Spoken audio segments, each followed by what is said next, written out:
God damn it, Chandler. Why can't I just get a good fucking Leatherface sequel? Look. The February one that came out about 2 years ago, that was okay, right? So I might be a little spoiled because it was at least a solid entry. It's not the best that Leatherface has to offer, but at least it was better than fucking 3D, you know? It's not saying much. But look.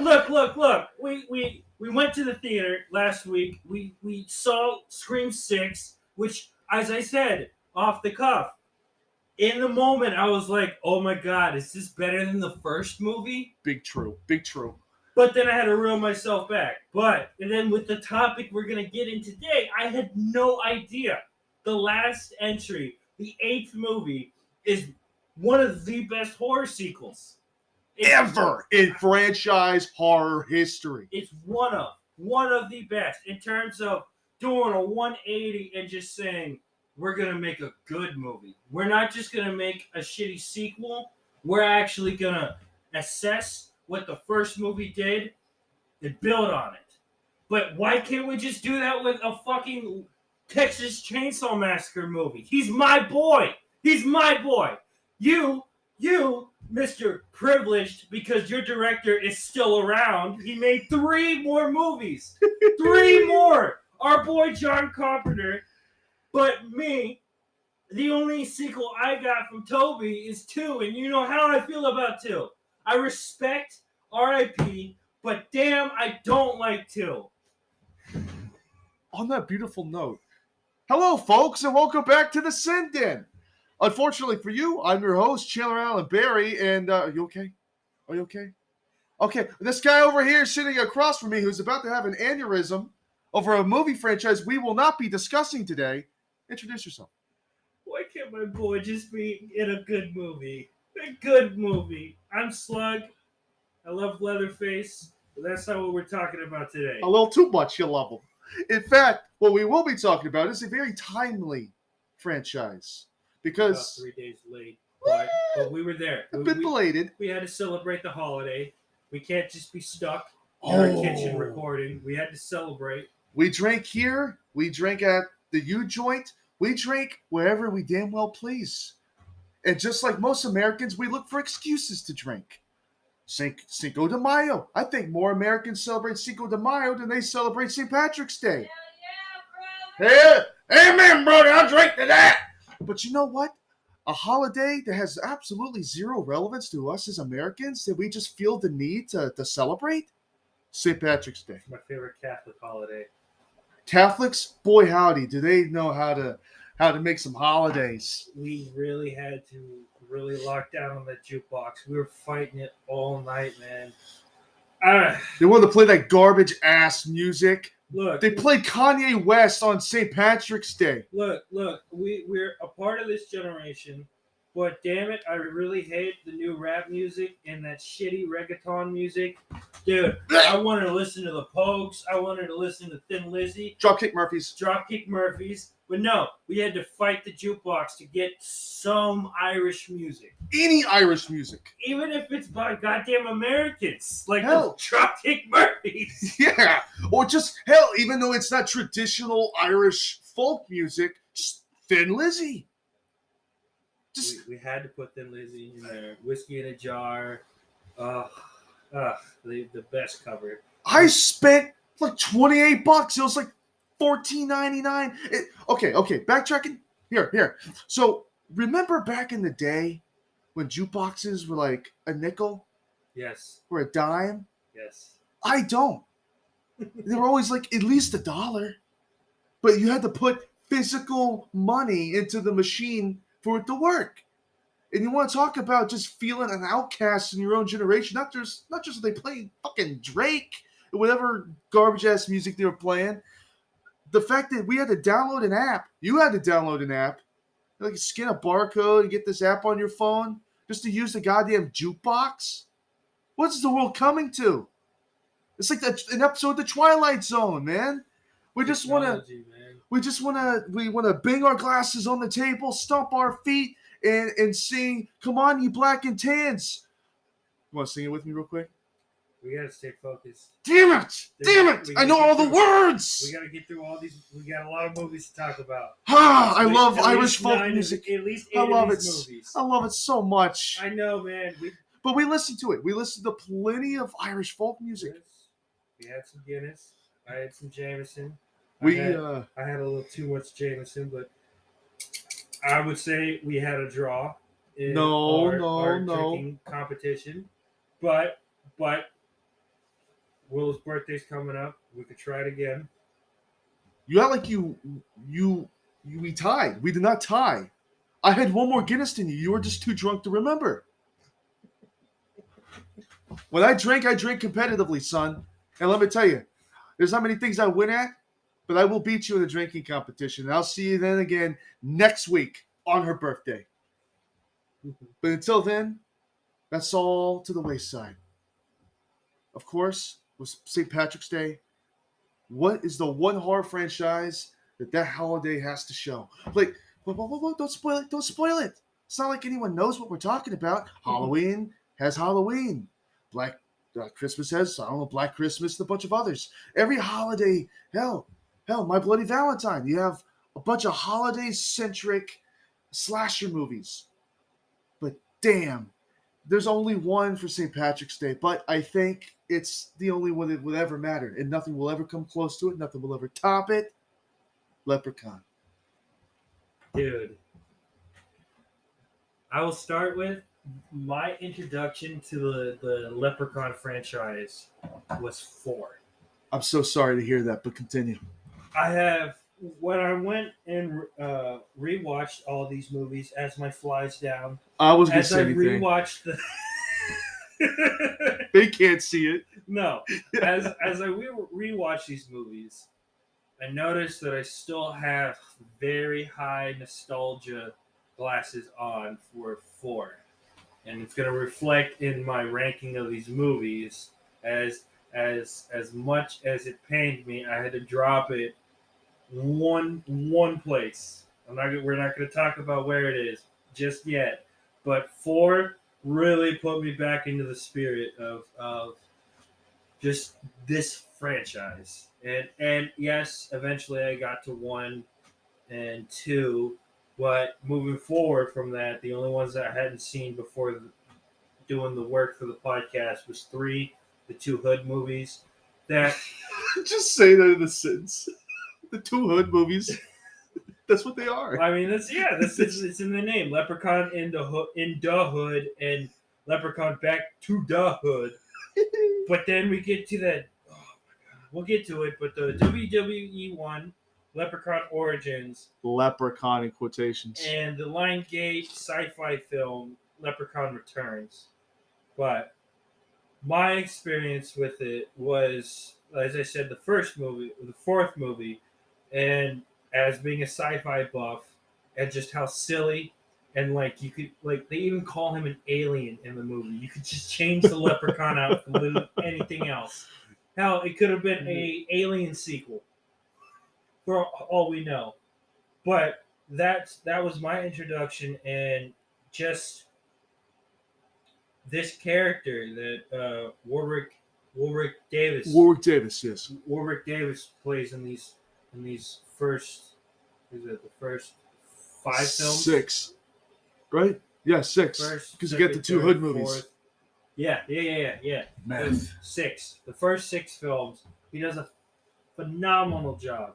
And yes, some of them aren't as good as the other ones, and some of them aren't the best movies, but a lot of what makes Leprechaun fun is just watching him have fun being the Leprechaun. It goes without saying, but Leprechaun is not Leprechaun without the Leprechaun. Right. But it's also important about who's under the makeup, who's in the costume playing the Leprechaun. Warwick Davis is this franchise's core center. And I really thought it would fall apart without him. And there's a bit of a hurdle. There's a really rocky start. Yeah, there's a rough patch right after he leaves, sure. And of course, we're going to get there. Everyone knows what it is. It's just a black chasm of depression that we'll have to dive into and crawl back out of, but then we'll get to something that just ends on a high note. As I like to say, we'll get there. We'll get there. And this time we'll actually get there. For real, on God. Start with your introduction to the series and how you feel about it as a whole before we start reviewing. So, unlike you, I started with a good one. Yes, I concur. The thing is, I'm not shitting on 4. I love 4 because it's not good. It's not great. That's why. Because that's where this franchise thrives, is on zaniness. And the first one, zany as it may be, is very grounded. It was the first one I saw, and like most of the movies I talk about, I saw very young. I didn't have to rewatch a bunch of these because I've seen them so many times. And the first one is no exception. It's the one I've seen the most because it's the best one.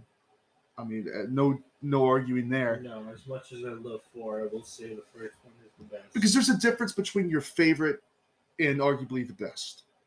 Because there's a lot of movies that are my favorite, like how, going back to Texas, which I just said we will not get into, but it's a good example of... If you started, Chan. I'm not. I'm going to choose my words carefully here when you come across this table and whoop some ass.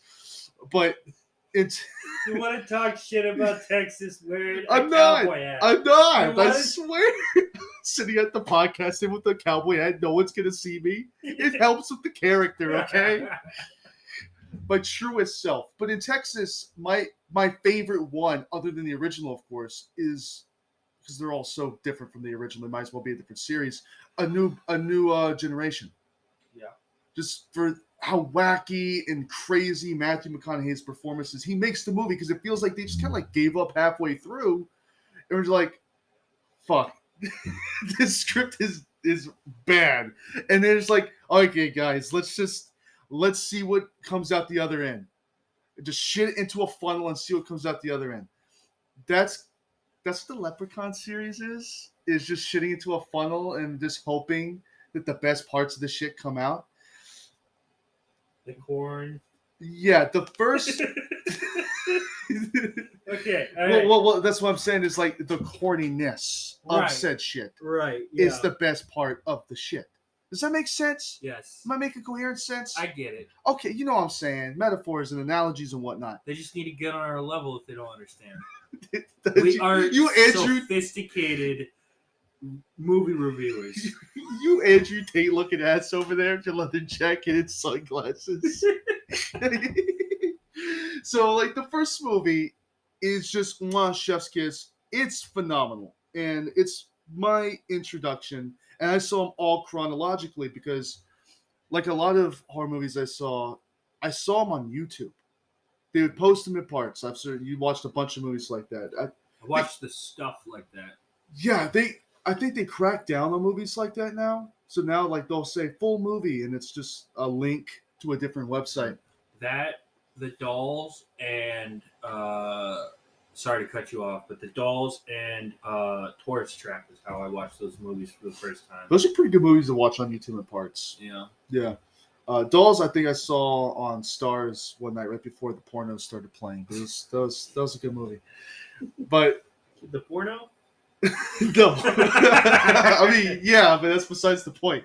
So I saw a lot of these movies on YouTube in parts, and that's how I experienced a lot of the Leprechaun series. So I saw 2, 3, 4, and I would search them out chronologically in order on purpose because I wanted to see how the series progressed. Almost like how you go back and listen to music and try to go start at the first album and then you work your way toward their later stuff. So you can see the progression of the music and how they really refine their craft. Unfortunately for this series, refining their craft isn't part of the memo.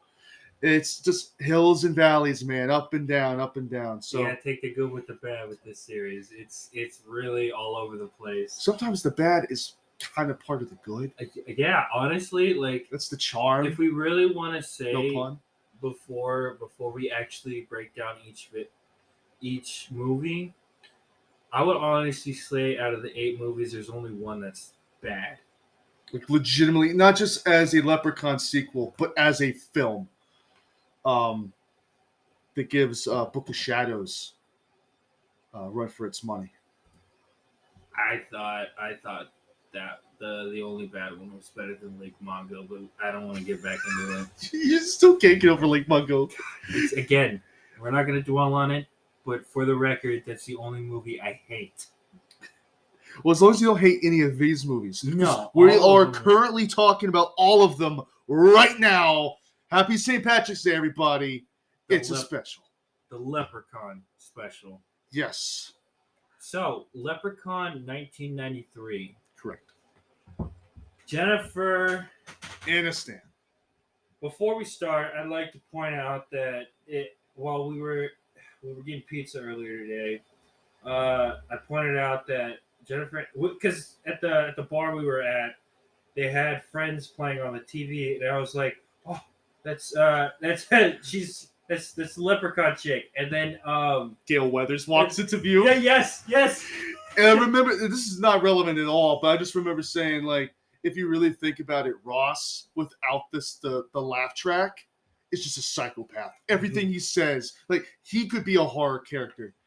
So Friends is really just a hodgepodge of different horror characters all thrown in the one show together. Right. But, of course, the Leprechaun's where it got her start. I think it ends with Gale Weathers.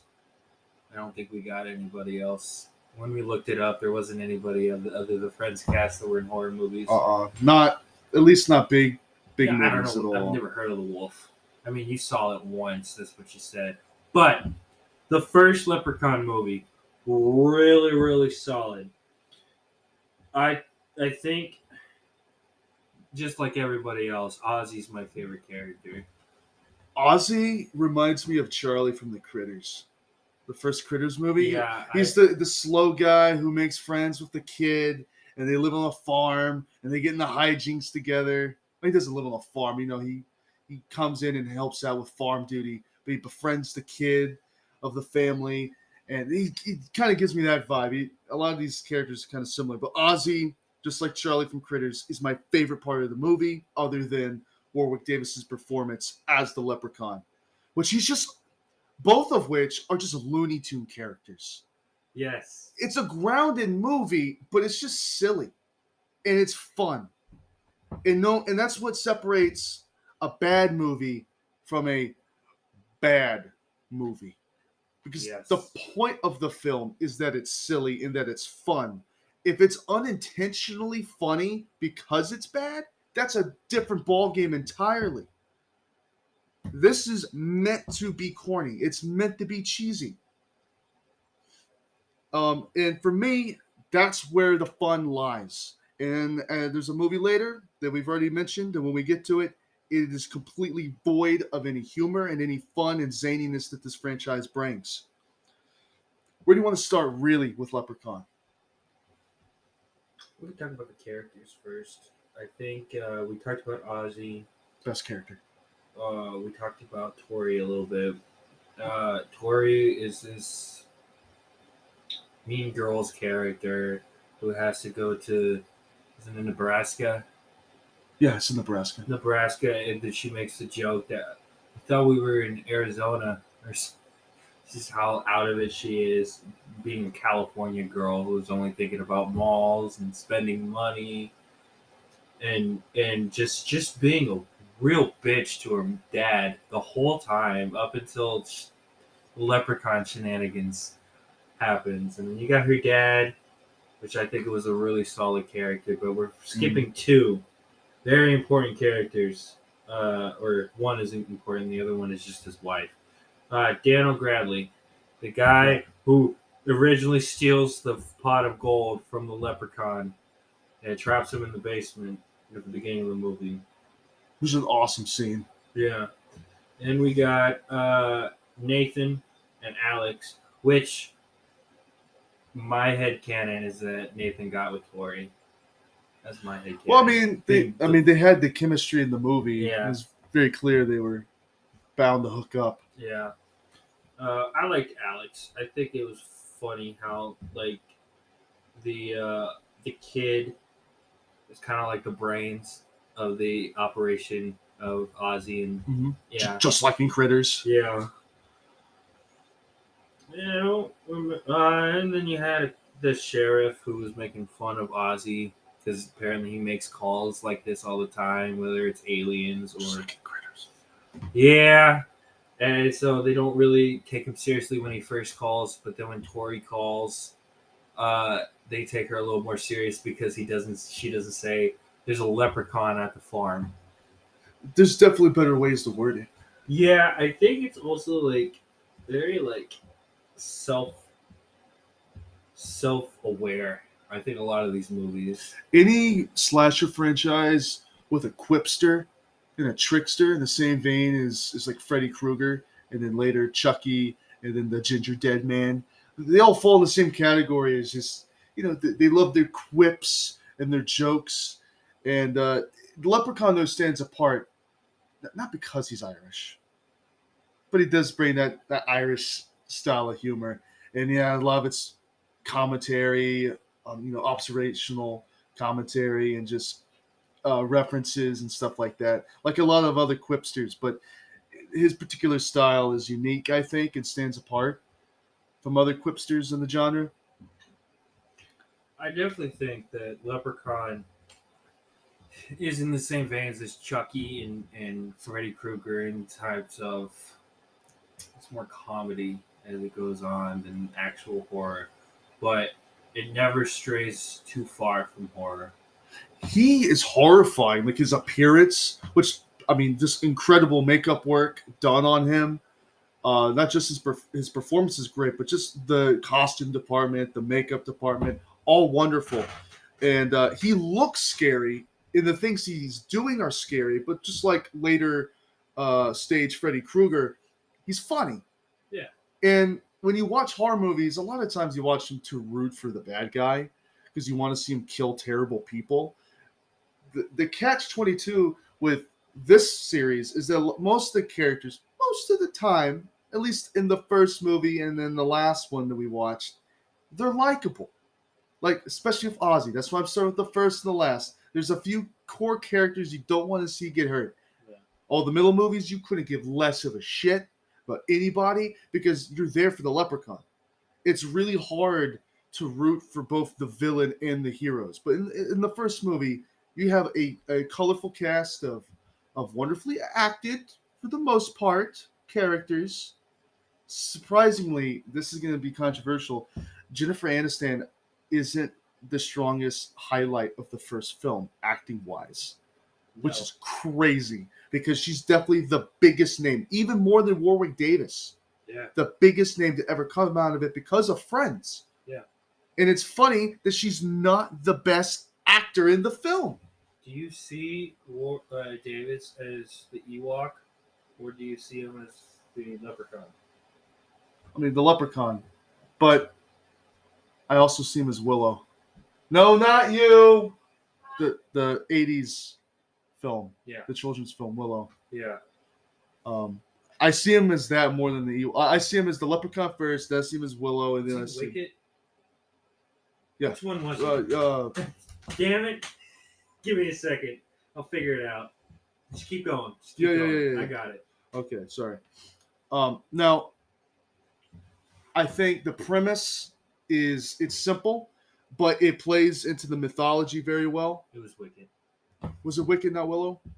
Well, I mean, I didn't look up if he was in that one, but he's in Return of the Jedi playing Wicket. Oh yeah. That was his acting debut. Right. Now, what? Side note: was he in the Ewok movies? Yeah, he played Wicket.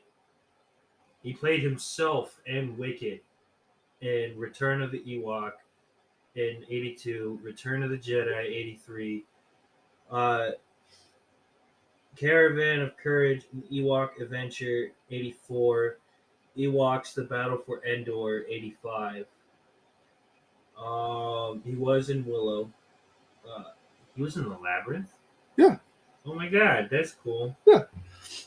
I love the Ewok movies so much because it's supposed to be on Endor. Excuse me, the third moon of Endor, but it's very clearly just in California. It's awesome. It's so good. They just filmed in Oh California. yeah, he was also in the Harry Potter movies. Mm-hmm. I like, yeah. He's Prisoner of Azkaban. He's just a wonderful actor, and his range is really impressive too. He was in the Chronicles of Narnia as well. Mm-hmm. Holy shit! Do you remember He's him? everywhere. Do you remember him from Narnia? Yeah, I think I remember. That's the mark of a good actor, is somebody who can be at the forefront and be memorable, but also kind of blend into the background. Dude, What? dude, Whoa, whoa, dude, whoa, whoa, he whoa. was in the deleted scene from The Last Jedi. He was in a deleted scene. That would have made the movie way better. He was in Force Awakens, Rogue One, The Last Jedi. He was in a solo story playing Weasel and a bunch of robots. And he was all. Wicket was in Rise of Skywalker. What? It says that he was credited for Wicket and another character in The Rise of Skywalker. Where? They're Ewoks. They're an allegory for the Viet Cong. Was he in the final battle scene? Was he flying a ship? He voiced somebody in Star Wars Rebels as well. Oh, yeah, sure. As long as he wasn't flying a ship alongside Lando in the final battle scene of Rise of Skywalker. Yeah, okay, we need to get back on Sorry. focus. Sorry. Well, we're still talking about. Fuck, I love Ewoks. Okay. So, all I want to say is my final closing argument on Leprechaun. Because, I mean, it's really hard to find stuff to say about a movie that's just good. Yeah. You know what I mean? This It's so doesn't much. have many complaints. No, it's so much easier to just rail a movie for being bad and pick it apart like vultures. Be like, this sucks, this sucks, this sucks. It's not fun to do that, but you can do it for longer than just stroke a movie off and be like, damn, this is a solid piece of media. And it is. And I love the mystical, whimsical side of it, because when you think about it, leprechauns, trolls, fairies, goblins, European folklore, it's made fun of a lot. You see a lot of memes about it, comparing it to American folklore and how like ours is way scarier than European folklore. They're whimsical, they're free, they're funny, they want to have tea with you. Here's the thing though. That's not true at all. No. Yes, they're whimsical and they're carefree, but they will wreck your shit. And they will have a blast while doing it. Just because they're laughing and making jokes doesn't mean they're your friend. They will poison your tea. They will break the porcelain and shove shards of it in your jugular. They're not your friends. In this movie, I love how it doesn't change anything about leprechaun mythology. It doubles down on it. He even with the shoes. The shoes, because they're shoemakers. Yes. It's so good. And oh my god, little buckles. In the gold, in the rainbow. It's the perfect Leprechaun movie. Yeah, it's translated into horror, but as a Leprechaun movie, it has all the bells and whistles, it hits all the points it needs to hit. It's the perfect Leprechaun movie. I concur. I definitely concur. I think my final notes is, if you're going to see any Leprechaun movie, this is the one. Absolutely. Yeah, I mean, as we'll get to it, I'm gonna gush about 4, but we here in the Sin Den, if you're gonna see a Leprechaun movie, you gotta see Leprechaun 1993. Amen. Now, Leprechaun 2. Yes, Leprechaun 2, 1994. Okay, where to begin with this one? It's not a drop in quality, No. but as a sequel, it doesn't. It's not connected. It's okay. Like right out of the gate, it's not connected. Yeah, it's a great. I mean, Warwick Davis again, on top of his game. Oh yeah, he's perfect in the role. He's just having a blast, and him having fun is infectious, and you are having fun just watching them at work.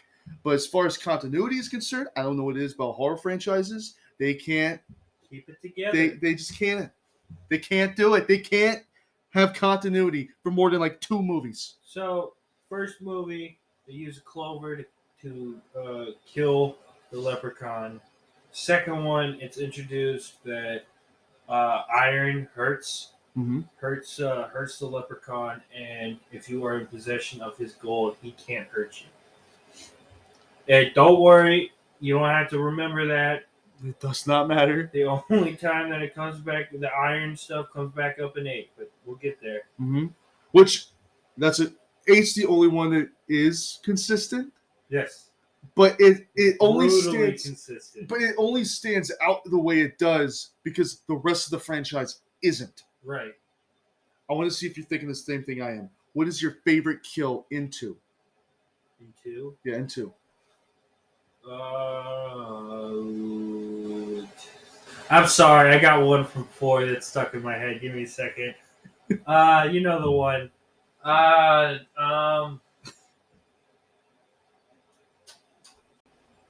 Morty is probably my favorite kill. When he wishes for the leprechaun's gold and ends up in his stomach. But Agreed. before we continue with 2, I think the best course of action is to talk about our first one from the first movie. The Pogo kill. Yes, Peanut Gallery. The Pogo kill is everybody's favorite, and we're not anything special. Because it's the best. I mean, it's everyone's favorite for a reason. Objectively the best. Because it's everyone's favorite for a reason. It's so creative, and it's just never been done. I can't think of another kill that replicated it or came before it. It stands on its own. As far as 2, yes, the Morty thing, because it's like a keen minus type of deal, where everything he wishes for everything he touches to turn to gold, but in the end it bites him in the ass and it turns himself and everyone he loves into gold. It's not that, but it kind of reminds me that someone. It's my favorite kill, but also the drinking competition was my favorite scene. Right. Yeah. 2 amps up the comedy aspect to like 11. Hell, 11,000. But the gore goes up too. Yeah, it goes further than the first one did. And my only gripe, and it's not even really a complaint, it's more as a guy who loves lore and continuity and storytelling, to come right off the back of the first film and to slap a 2 at the end of the word leprechaun and have nothing to do with the movie that preceded it.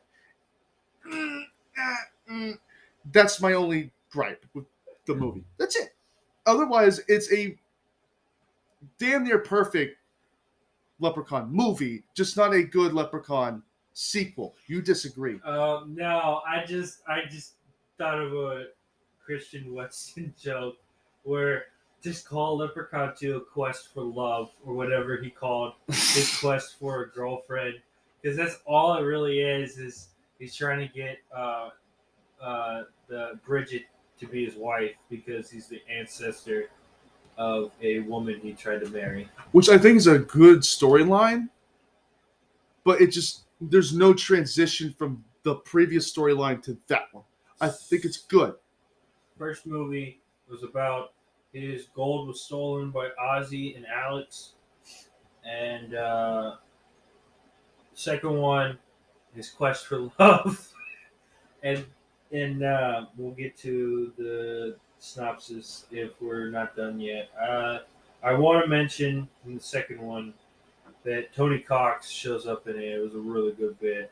Mm-hmm. And I kind of want... It does eventually show up again, but I kept just yearning for him to use the milk chocolate coin he gets. Like, come on. Yeah. Come on. Yeah.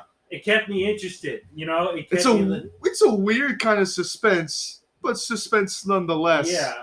Also, for those who don't know, he's the black leprechaun that goes into the bathroom when oh God, I just had it.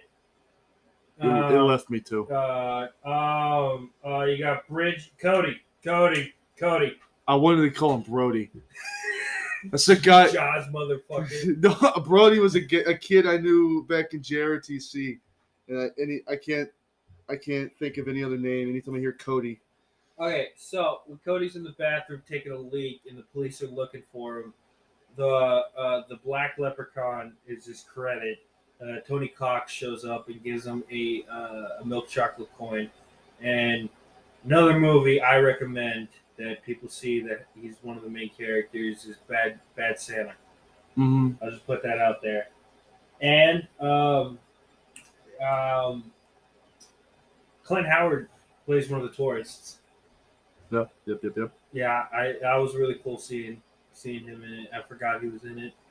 Um, I like how it's realistic.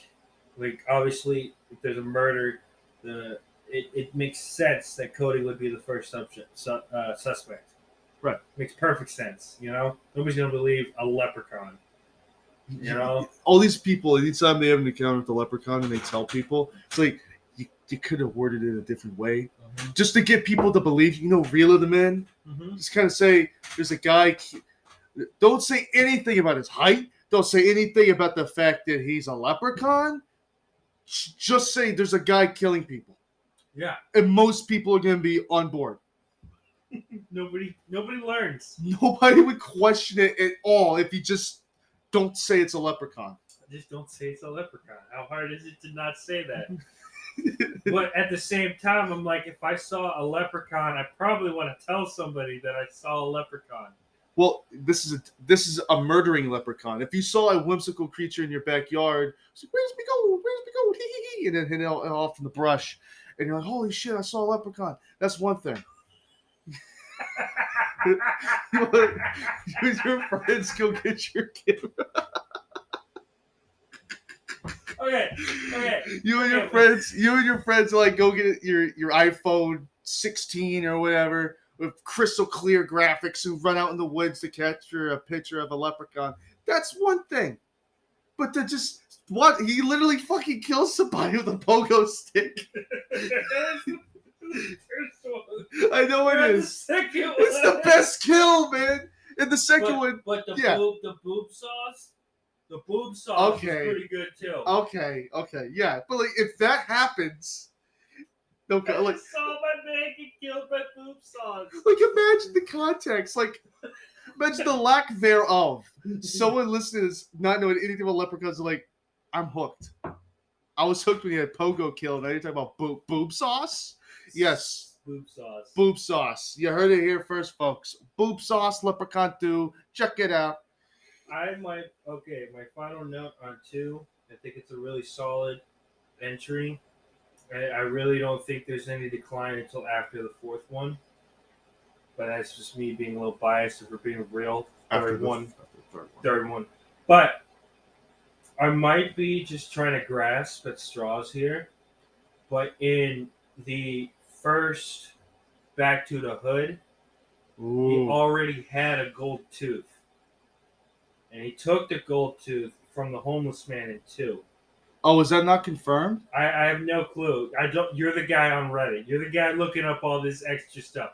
I'm just talking about something I noticed. Do I frequent r/leprechaun? I don't even know if that exists. I'm sure it does. Movies and stuff. Oh yeah, I frequent r subreddits. When he takes the gold tooth from the guy's girlfriend, we'll get to the names and everything when we get there. Yeah. But he takes the girl's gold tooth, and he already had one in his mouth. I thought that was common knowledge. I didn't know. Look, no. It's not like I have conversations with people about Leprechaun. They're the only other person I've ever sat down to talk about Leprechaun with. That's a great observation. I have shared it. Thank you, Chandler. Moving on to 3. Oh yeah, just keep on climbing. It just keeps on getting better and better and better. Ooh, howdy. This one thematically makes the most sense. Oh, the year. What year did this one come out? 1995. 95. Yes, sir. Norwegian black metal's going off right now. 95. Oh, didn't Waco happen? No, that was 93. Some terrorist attack happened in 94, I'm sure. Anyways, 95 was Oklahoma. So, stay focused. It's a holiday special, Chandler. I'm sorry. Me and Chris were talking about the Unabomber at the bar. I'm sorry. I'm literally I'm 5 beers deep. I'm like, maybe Ted Krasinski had a point. He's like, shut up. You're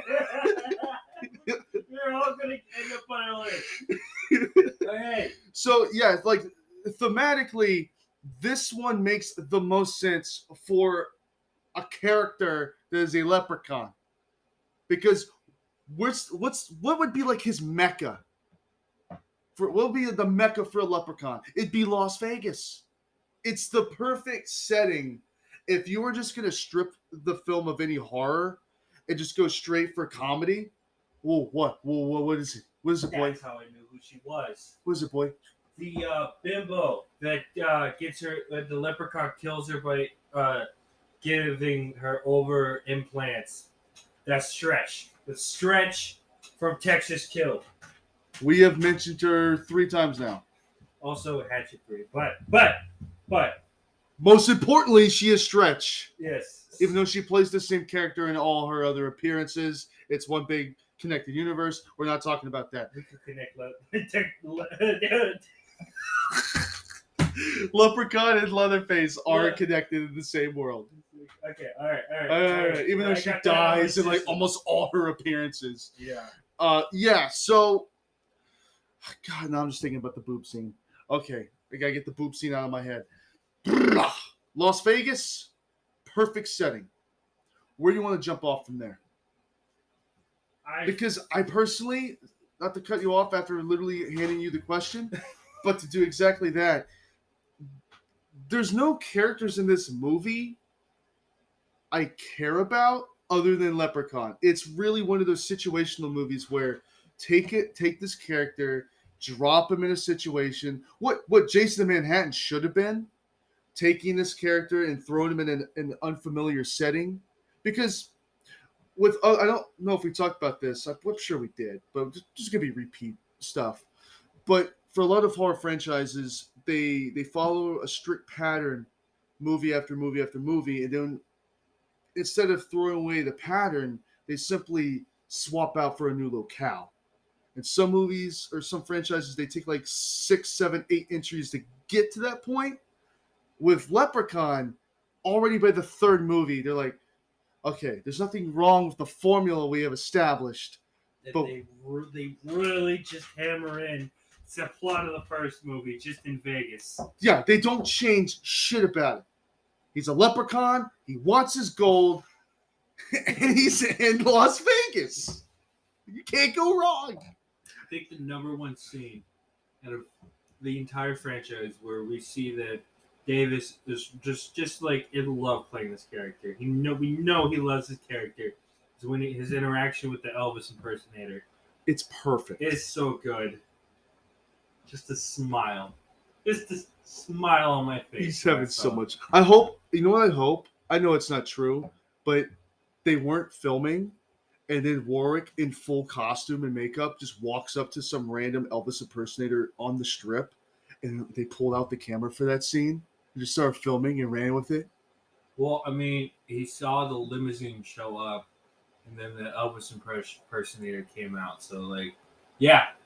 You see what I mean? Like he's just like walking down the strip, and then the Elvis impersonator shows up, and they're just filming. That would be awesome. Yeah. And then like all the kills is really Warwick Davis killing people, and they're filming it and then making money off of it, but pretending that it's all part of the movie. Would you ever know? You never would. I've tried so hard to make the Leprechaun series into a found footage movie. We almost got it, but we'll get there. I'm so sorry. We were so close with 8, but we'll get there. Favorite kill from 3. I want to see how many of these we're going to agree on. The boob death. We're stretch. I'm just like, it sucks because like I want to find one where I'm like, I disagree, but it's like there's always the money shot. There's like the one big kill. Really good. It's so good. As a guy who wants to get into that particular world. Also, I think the magician's death was pretty good when he's just literally sawed in half with a chainsaw. It's like they had a list of, okay, what kind of people are in Las Vegas? You got magicians, you got Elvis impersonators. You just go down the list of scummy with Mitch. You got scummy casino owners. Yeah, there's just like a archetype list of people you have to run into while you're in Vegas. All of which are very real people you will meet. These are That's why no matter how silly the movie gets, It's still grounded. yeah, if you take the Leprechaun To out of it, leave this movie, everything is grounded. yeah, like even if I was in Las Vegas and I saw we live in an alternate universe where there is no Leprechaun movies, and I saw Warwick Davis walking down the street in full get up and garb, I wouldn't question it. Yeah. This is Las Vegas. This is the city of sin. I don't know what's possible. With this much money going around, I don't know. Could you get surgery done to make yourself look like the Leprechaun? Probably. Some people, I think they had botched surgeries, and I think they do look just like the Leprechaun.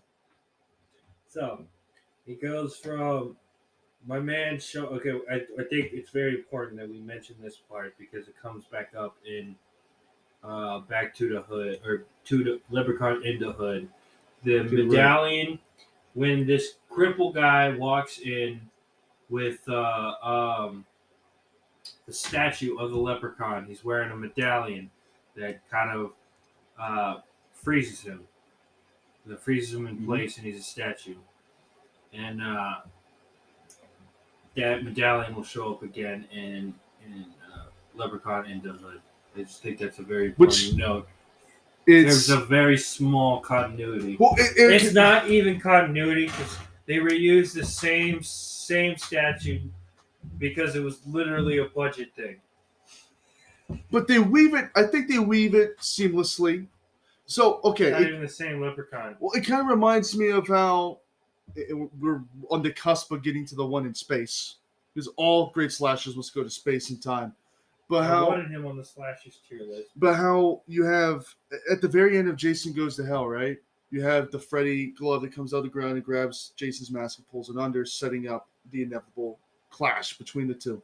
Right. They go straight to space, the next movie. And then you get into Freddy versus Jason. So there's this weird middle movie that bridges the next installment in the franchise. It's just filler. And I hate to describe your favorite movie, your second favorite movie in the franchise, as filler. Excuse me, third. But we'll flesh that out later on. We were supposed to get a Leprechaun versus Candyman movie. Think how we did it. I don't know. I would have kind of preferred a versus movie over the Hood movies. Okay, let's get into that real quick because it's interesting enough to note. Tony Todd almost looking down on the concept, the idea of doing a versus movie, because he saw his as important. Candyman is a culturally relevant film. It's weird. We're not talking about the remake.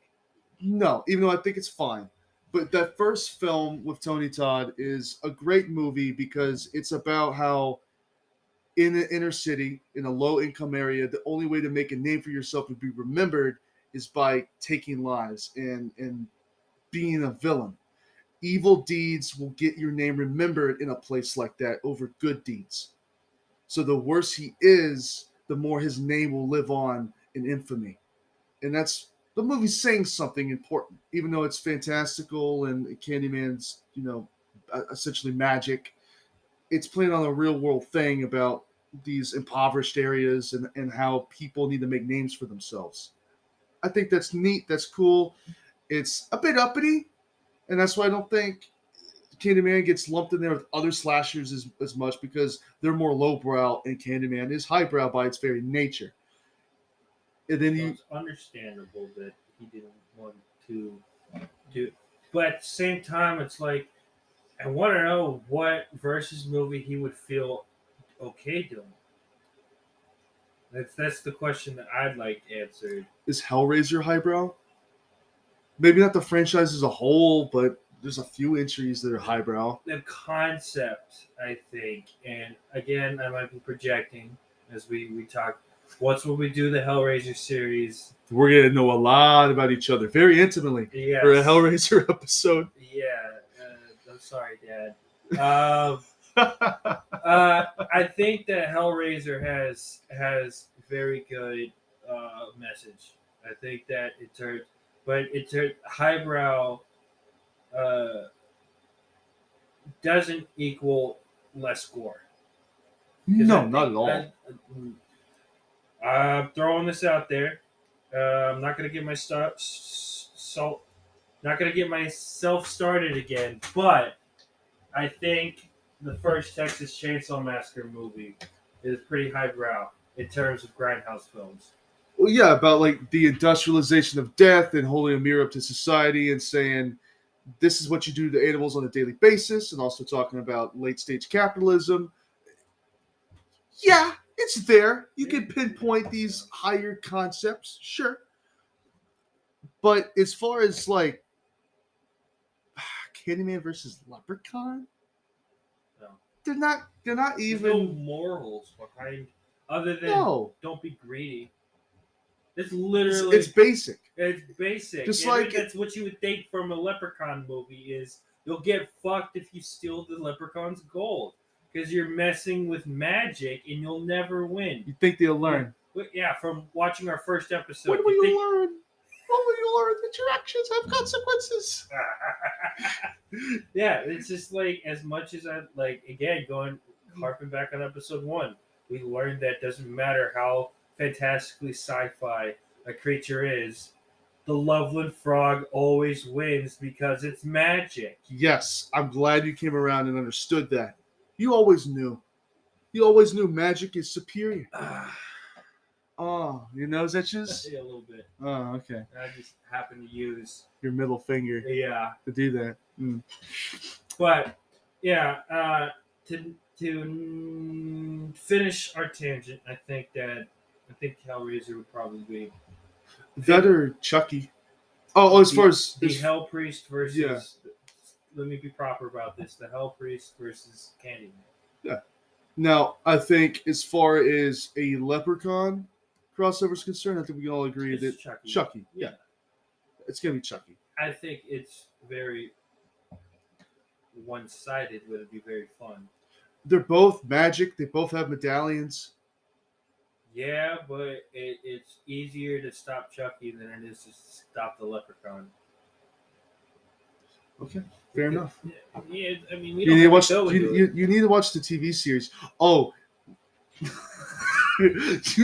You know what we need to We did a do? Leprechaun TV series. I wasn't gonna say that. I was gonna say we need to do a instead of doing the cryptid brackets, we need to do a bracket for slashers. Okay, versus yeah. Yeah, normally this is stuff I would tell you 2 days before we do a show.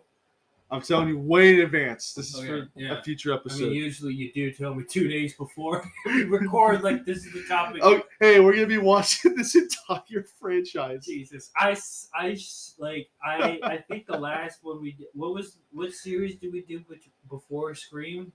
Before Scream, We did the found footage movies. Yeah. And I had 3 days to watch 9 movies. You were speed running. I'm so because like And we it's started with the worst one. well, that's Okay, good. okay, You all got right, it out of yeah, the yeah, way, and yeah. it gets better. But look, listen.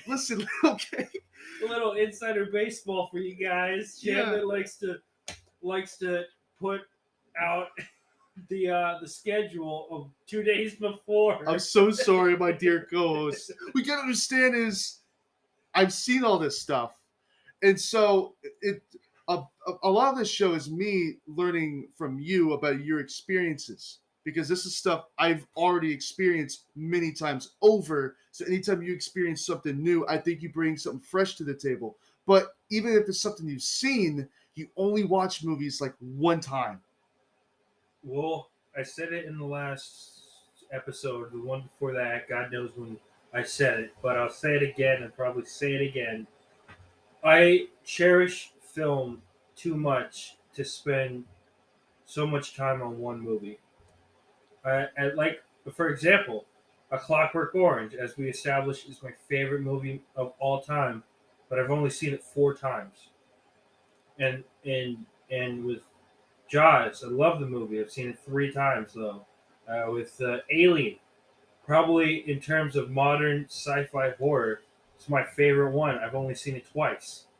With Texas Chainsaw Massacre, it's a little different. I think I've seen it 4 times, just as much as Clockwork Orange. But my point is, I will rather risk seeing a really shitty movie than miss out watching a movie I already know is good. Which is a very fair. You have limited time on this earth. Spend it exploring new things that you can enjoy. Otherwise, you'd be missing out on it. Yeah. It's also for me personally why I keep. I know I really enjoy A Clockwork Orange, but I don't want to ruin the magic for it to me. It's like right now, I would love to watch the movie right now, but I know that over time, exhausting how much I watch it. Like if I watched Jaws as much as you've watched Jaws, or hell, my dad, I'd hate the movie. I'd honestly hate the movie because it's too cool. It's like one of those too much of a good thing. I could quote the movie back and forth. I keep up with quotes with you pretty well from the movie Jaws and my dad. But after like probably the 9th showing, I'm like, please just show me anything else other than fucking Jaws. You want to but to not shit on your favorite movie of all time, I think we need to. No. I don't know. I don't want to. I don't. Okay, I'm agreeing with you about it being watered down, but I also want to add something, a new spin to it. Because, like the Leprechauns movie, it is relevant because I've seen them so many times. Here's the beauty in rewatching films a bunch of times. Yes, if you like something, you don't want to wear it out because then you're going to regret it. You're not going to hold it in such high regard as you did before, and you're going to feel like Alex in Clockwork Orange with your eyes peeled open, being forced to watch something you actively dislike. God forbid anyone do that with you in Lake Mungo.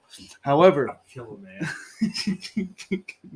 You go John Wick on a room. Yeah, before they put the VHS tape in there, I'm killing them. They showed me the box art. I'm like, everybody's gonna pay. I'll find the director myself. Oh my God. Okay, before I get put on the list, please continue. Yes, let me stop you there for your own sake and benefit. This is a weird comparison. Movies to me is like I Spy. Should I explain? Yeah. And Where's Waldo books. I was a huge fan of these picture books. Same. Yeah. I would sit down and read the same one for hours. And even though I would find all the characters or find all the missing items, I would continue to look at the page for hours, unmoving. You'd probably think I was a lunatic, but I'd just sit there and stare at the same page, and I'd do it over and over and over again. And I'd become so intimately familiar with this page, I knew it like the back of my hand. It was like this kind of sounds cheesy, but it was like an ascension. Like, I love this thing, and now I know everything about it. As stupid as it is, it's not like me learning rocket science or arithmetic or like accounting, like useful tools in society, right, that will benefit people. No, it's not a talent or a trade. It is simply, this is a thing I love, and now I know everything about it. I know every little detail down to the most minute little speck on the page. I think a good comparison is my love for the song "By the Scum." I can sing it, I can play it on bass, I can play it on guitar, and I can play it on drums. Mm-hmm. I can record the whole thing by myself if I wanted to. I am so intricately connected with this song that I know it from back to front. Also, just lyrically, what all the words really mean and how you feel about them. You could talk about the song, you could play the song.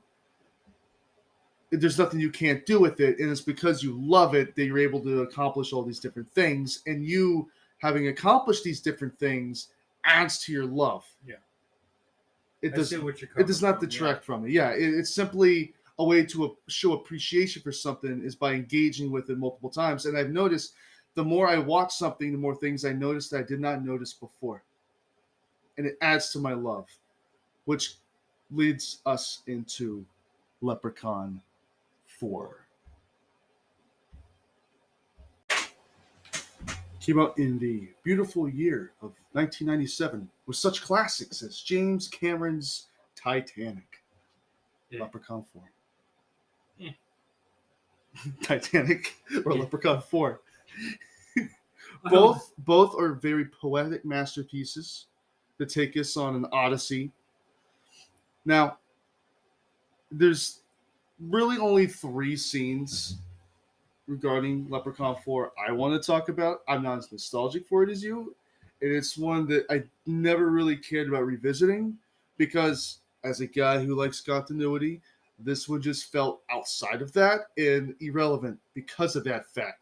So I don't love it as much as you. However, there's a few scenes, and you're going to talk about them as well and probably go more in depth.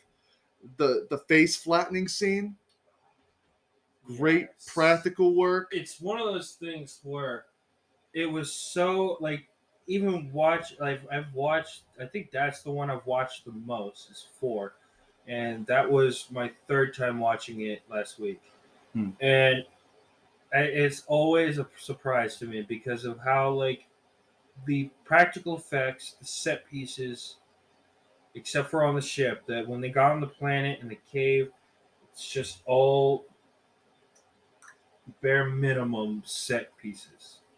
There's a point like when they first land, it's horrible. It's like a Star Trek episode. Yeah, like an the early pilot episode of Star Trek. Oh, the pilot episode of Star Trek is better.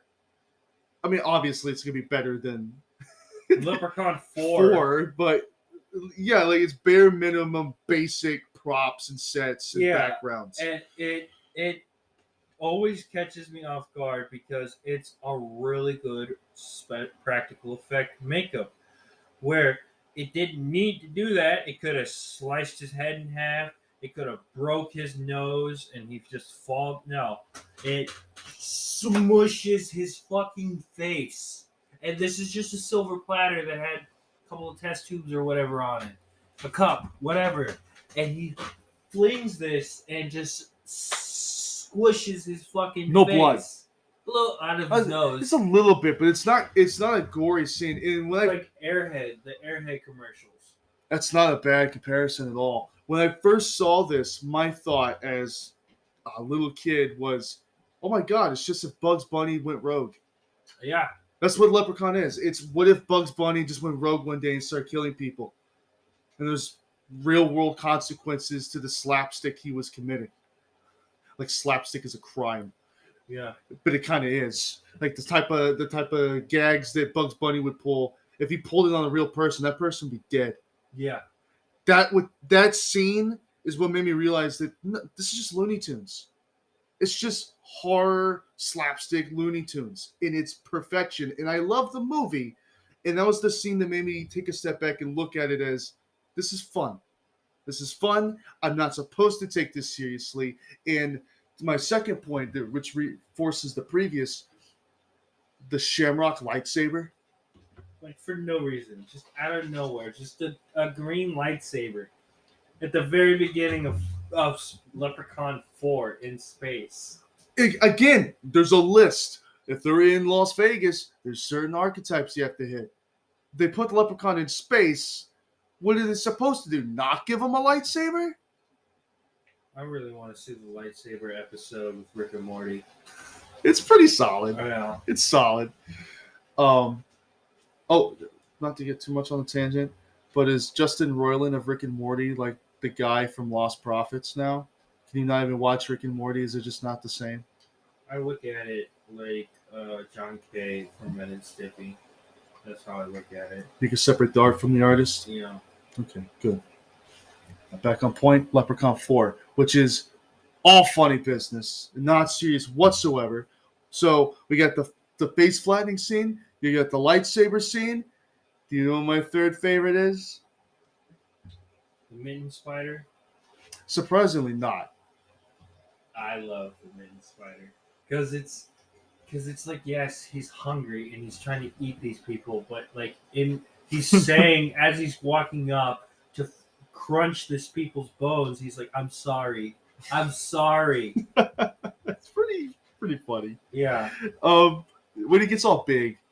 Oh yeah. It's just when he I don't know, there's just because the effect itself is not great. It's a green screen effect that is very apparent, and it's Fun. That's all. That's all I'll say about it because it's not bad. It's not terrible, but it's not great. So I'm No. just gonna say it's fun because it is. No, it adds. And I hate to use the word charm in a review about Leprechaun because it sounds like a pun. But seriously, these movies are filled with childlike charm. As silly, as goofy as they are, it's as whimsical as the Leprechaun could be, just with gore. And you being a fan of sci-fi, it's adding the fantastical with futurism. And I know you love sci-fi. So tell me what works for you about Leprechaun in motherfucking space. So, have you met Nathan from work? No. So he is a little bit of a film guy. I talked to him a little bit when I was driving to work, and he's like wanting to be a film guy. So there's a few movies we could talk about and stuff. But what surprised me is that he's like, yeah, I want to get into sci-fi. I like sci-fi, like cheesy movies and stuff. I was like, oh shit, yeah, Oh, that's cool. yeah. Some common ground. Yeah, and I told him I was like, Leprechaun 4. If you're not into sci-fi, if you're not into like old school sci-fi with miniatures, Milo, please stop knocking stuff over. Miniatures, green screen, practical effects. That's not your bread and butter. This movie sucks. This is like point blank. This is not a great movie. But I don't know how you don't enjoy this movie. if you like sci-fi, if you like practical effects, if you like miniatures, you like cheap green screen, and a loose plot that is literally the plot of 2, you're gonna like this movie. And I will say it now, as I said, the first Leprechaun movie is my favorite Leprechaun movie. Leprechaun 4 is my third favorite movie in this franchise. And why it just hits just right for me is the level of gore, the level of slapstick, the comedy in it, and it's like from a person who's like comedy is probably my second favorite genre of films because everybody and their mother knows that I hate action movies. I'll give Die Hard. I knew you were gonna say something about Die Hard. Die It's Hard's the only good. one you'll give a pass to. Die Hard is good. Aliens, Terminator 2, Mm-hmm. Predator. You know, I mean, I consider the first Predator like the in between. You like 80s action, Yeah, 80s and 90s action. Rambo. I guess would you count Jingle All the Way? A little action. I mean, just because he's in it, yeah. That kind of stuff. I'm not, of course, old school James Bond movies, sure, but I don't give me that Fast and Furious shit. Don't give me that John Wick shit. I will ostracize myself from the film community right now, and I'll say it live on the podcast. I don't care about how fast that car goes and how furious it is. I don't care that this guy is going on a killing spree. All right, just because somebody shot his dog, I'd probably do the same thing, but that's not what I'm interested in movies. And I don't even care that action movies have higher body counts than horror movies. I like the intimacy of it being like consistently in the when we haven't really talked about it yet. It's just 3. For almost all these movies, there's only been 3 kills. Yeah. I talked about it a little bit off the air, but I think action movies don't do it for me. But comedy movies, this is why Leprechaun really works for me because I like that blend. It's more, as you said, more personable, and with action movies, you get these huge explosions, and as you say, they're driving fast and they're driving furiously, but the carnage they leave in their wake. For instance, so I guess this is a spoiler for 5, Fast and the Furious, which is one of the best ones. I don't care. I know. I'm sorry. Someone might. I don't want to sound like I'm shitting on your parade. The big sauce daddy over here has been watching all the Fast and not the Fast and the Furious, I don't want to talk about that one, the Chief. Fast and the Furious movies. And I'm gonna let him have it. This is your show. Go talk about your Fast and This is your This moment. is the only time I'm This is planning the to talk only about moment it. because it's my only grounds. Wait. We talked about this. You can have one episode. You told me we are, and I quote, not talking about that Fast and the Furious shit. I'm sorry to burst your bubble, but I'm going to talk about it real quick. I'll let you have it. Thank you. I'm taking it from you. This is your Chandler's action corner. Sure, that's what we're going to dub it, and it will never show up again. So all I want to say is in 5, for example, it's when the series really jumps the shark. And it goes from just street racing, even though there's sci-fi elements in the first few movies that are there. Like they're using things like there's a gun that they shoot that has like electrical impulses that just kills the car's engine or saps the battery. It's a street racing movie. I saw the little eyebrow raise. You're like, I like that because it's sci-fi. It's there, but by 5, it's so over the top, almost immediately jumping from the other films to this one. It doesn't just jump the shark; it jumps over the fucking moon.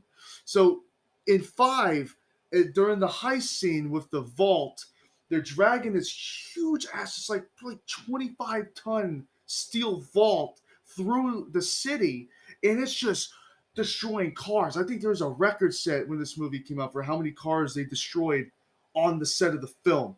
Just wrecking shit, and they're blowing through buildings. And every subsequent movie afterwards has these action set pieces of just them driving through a city and annihilating everything. There's one movie they have fucking magnets inside the truck, and it's pulling cars from the opposite street on the other end of a building through an office. And it, like, they're just killing dozens, if not hundreds of people by the second in these movies. Just leveling cities. Like Godzilla-esque carnage of just leveling this town. Diesel, a kaiju. I don't want to get into it. Their family in space, Chandler. They were in space, though. There was family in space. They did. They were technically in space. They were in the upper ozone. Okay. All that to say, for all the action that occurs, the death toll's not known. Like, these are the heroes. You're rooting for them. You want them to succeed, but at the same time, it's like they just killed like a few hundred people. And it's glossed over like it doesn't matter.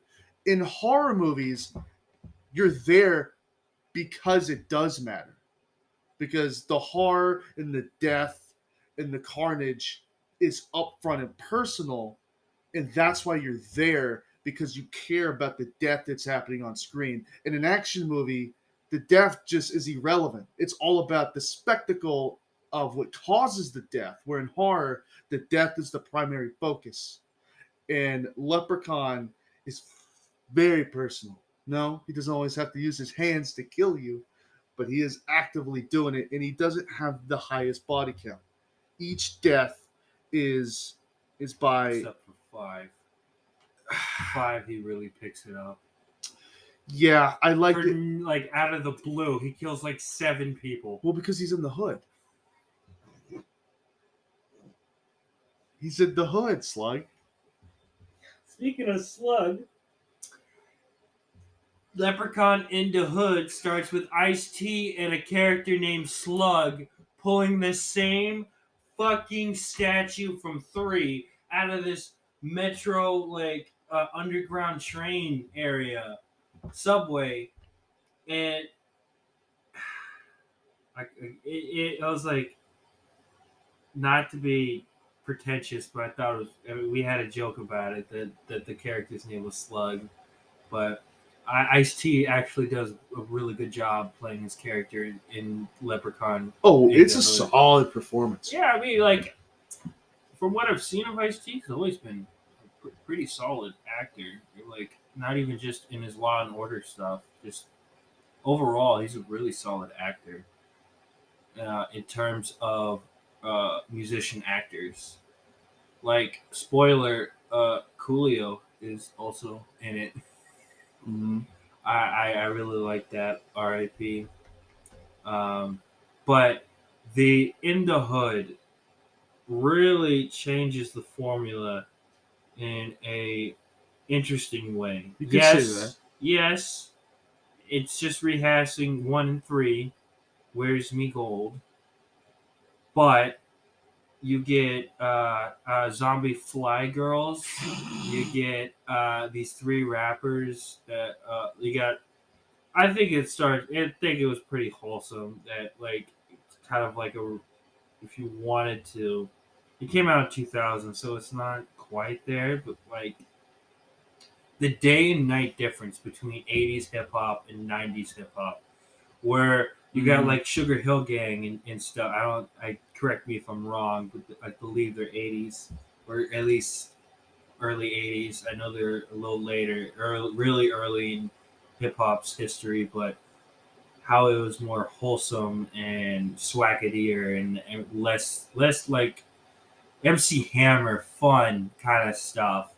And then you get into the 90s where it's gangbanging and gangster Immediately.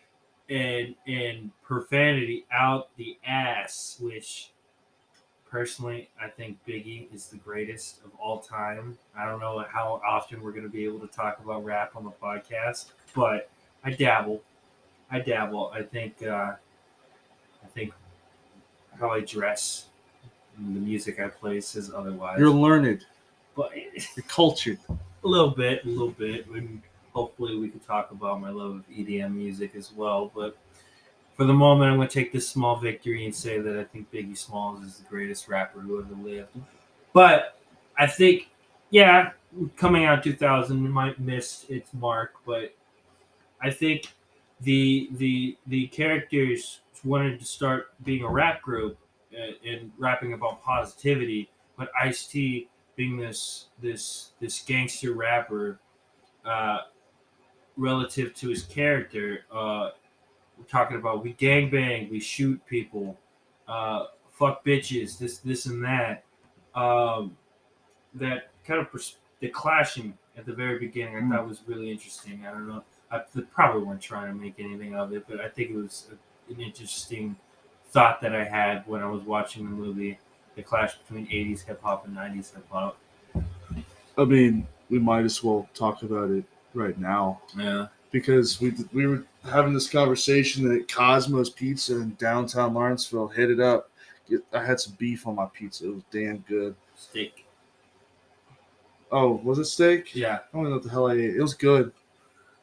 It's good pizza.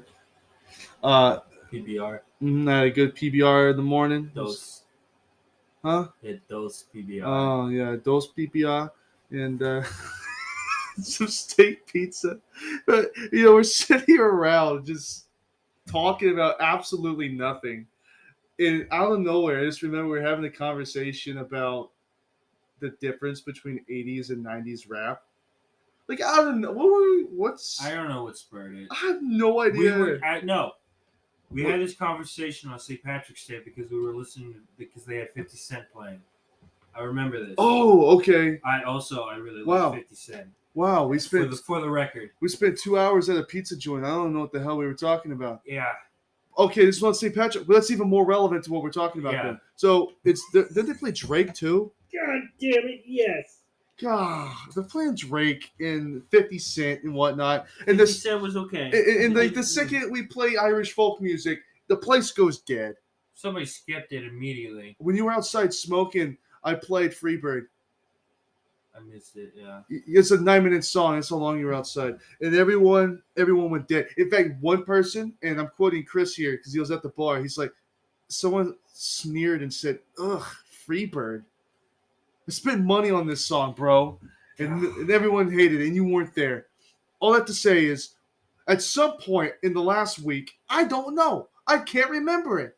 At some point, we had a conversation about the difference between 80s and 90s rap. And how there's like the second you cross over to the 90s, there's bloodshed. There's gang related activity. There's moving drugs instead of this positively.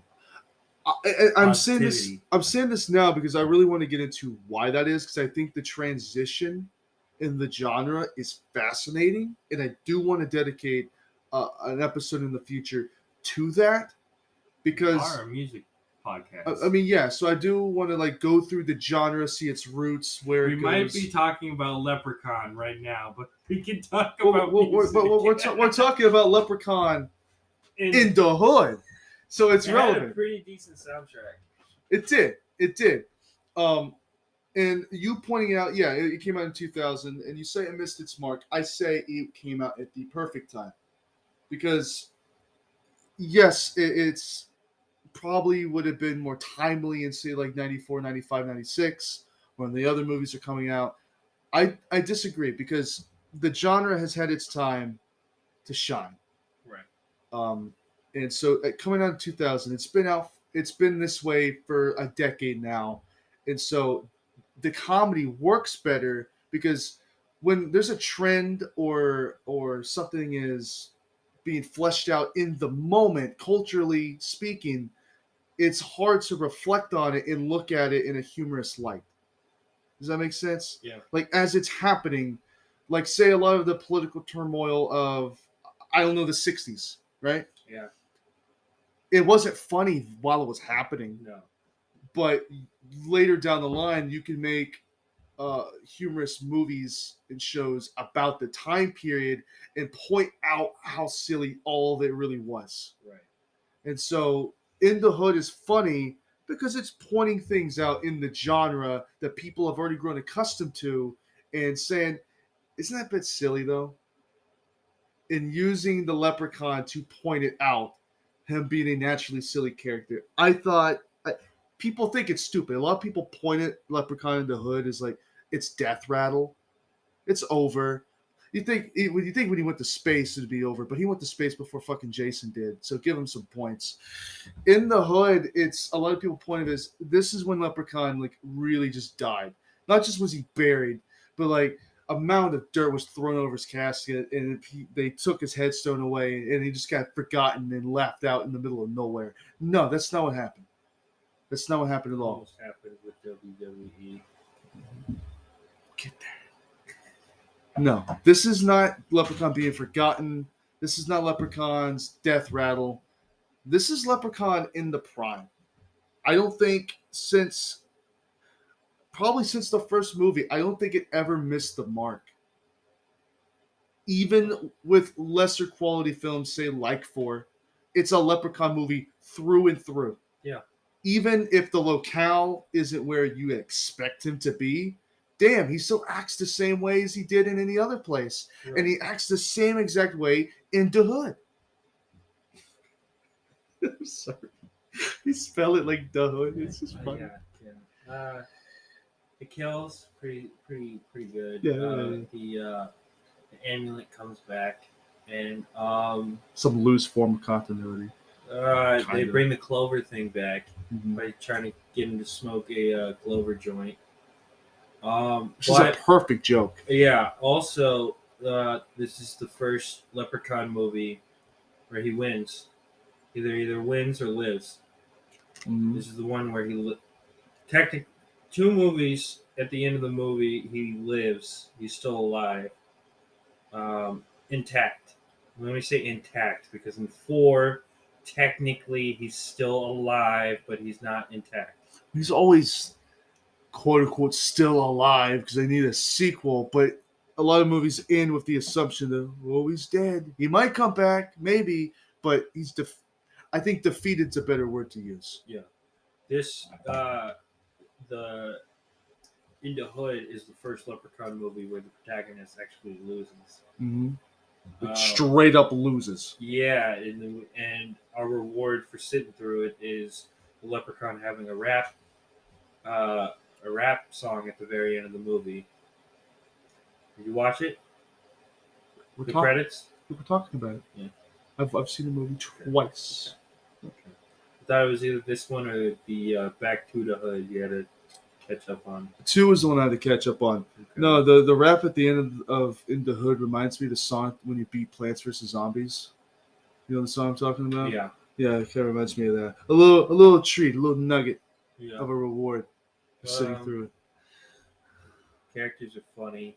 I will say, yes, level of misogyny and homophobia in it. but it's a fun movie. I mean, to each their own. I think that's just part of the comedy. And if Yeah. that style of humor doesn't mesh with you, And that's I think it's just perfectly nice fine. to note for the audience at least. Right. It's definitely dated with the kinds of jokes they have, but if you're not if you're not a snowflake, I think this movie will be just fine for you. I don't think you watch any of these movies if you're a snowflake. Yeah, But it's a 2000s comedy movie, and this is. it is before American Pie too. I would say this is the. Tell me what you think about this statement. It's the first one that's full blown comedy. Yes. At least the others had inklings, a little sprinkle here and there of horror elements, especially in the first two. And then 3 gets even funnier, 4 it's even funnier, but there's always horror elements. This was It's just always a horror first. This is the first one where horror is second. I would say. yeah, it's a comedy, No. and check it out. It's solid. I think Back to the Hood is better, Yeah, I agree. but overall, yeah, I don't think any of these you're gonna have a bad time with if you know what you're getting into. If you like the first one, you're gonna like the rest of them. I mean, again, some are better than others, but at the end of the day, there's only really one bad Leprechaun movie, and we're almost there. They're waiting with bated breath.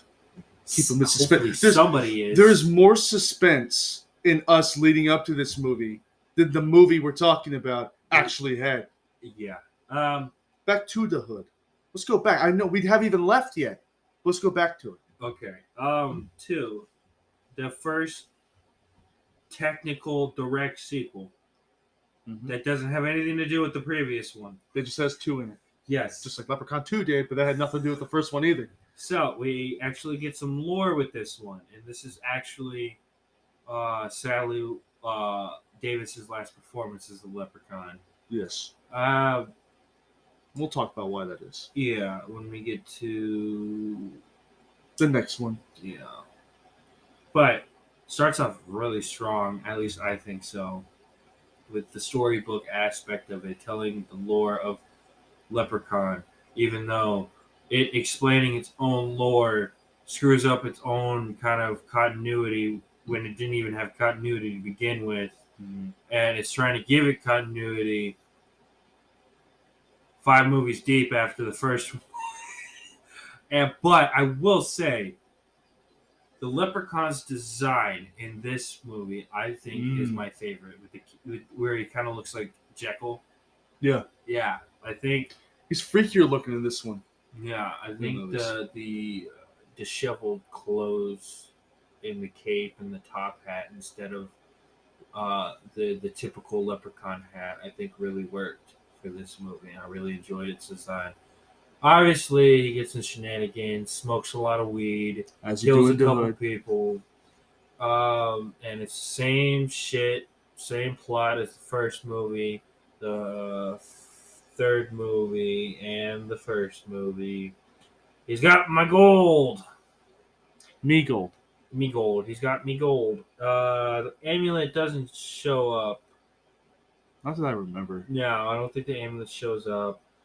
Iron comes back as being a aspect that hurts him. The clover comes back. I think it's pretty funny. They put in hollow tips. It's perfect. It's so good. So good. Pops a cap in his Lucky Charm ass. Hollow tips full of clovers.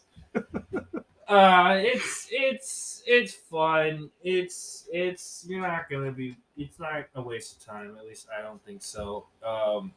I think it's definitely better than In the Hood. Weirdly enough, for me at least, there's no nudity in the Hood movies at all. Surprisingly. There's 2, 3, and 4 have nudity in it. And then that's it for the franchise in terms of nudity. So, all in all, with Leprechaun in the Hood and Leprechaun Back to the Hood, you kind of get different characters, different ways to play out the same story. You just, It's not mediocre. It's not great, but it is good. It's just like this fine line of like passable sequel that isn't like just a sequel for money. I mean, at the end of the day, all sequels are for money, but in the sense of they didn't. They. I feel like they were still writing as serious as they can get with the Leprechaun character. They're like, okay, let's generally see how it would work. Like It's an this. attempt, yeah. It's like an experiment. They pluck him from one setting and they throw him in another. Don't change anything about him except maybe his attire. Make him look like fucking Jack the Ripper. His top hat. They're so good. Yeah, it's the best look. Yeah. But if you like the first Leprechaun, and you can handle the direction of the series and where it goes after the first film, you're gonna be on board for what happens in the hood. And then you're gonna want to go back to it. And luckily for you, there's a movie just for that. And in encapsulation, I would say that's the first phase of Leprechaun right there. Those first 6 movies, you got Warwick Davis, and his performance makes those movies. He is the bread and butter. He is the end all be all of those films. Other than maybe characters like Ozzy, who you want to revisit, and we get a chance to. But we gotta get through some rubbish real quick. We gotta address the elephant in the room that is Leprechaun Origins, and I want to apologize to my girlfriend Willow. I suggested Ford being her introduction. I should have put my foot down about it.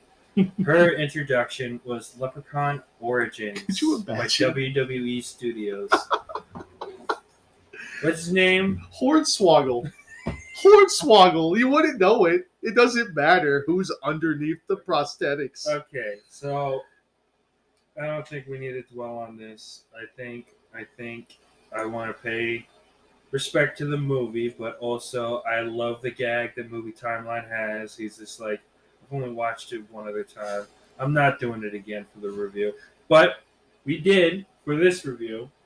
So I want to start with, why did they call it Leprechaun? It should be called, as you said, the Rake. The Dover Demon, literally any other bipedal human creature.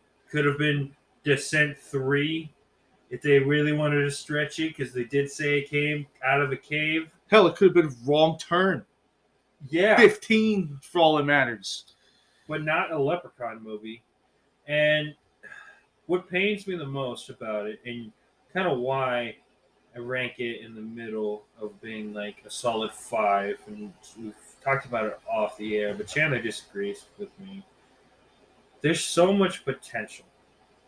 Like, watching the movie, characters have potential. The story has potential. The lore behind the monster has potential. The mystery has potential, but leaves nothing for you to.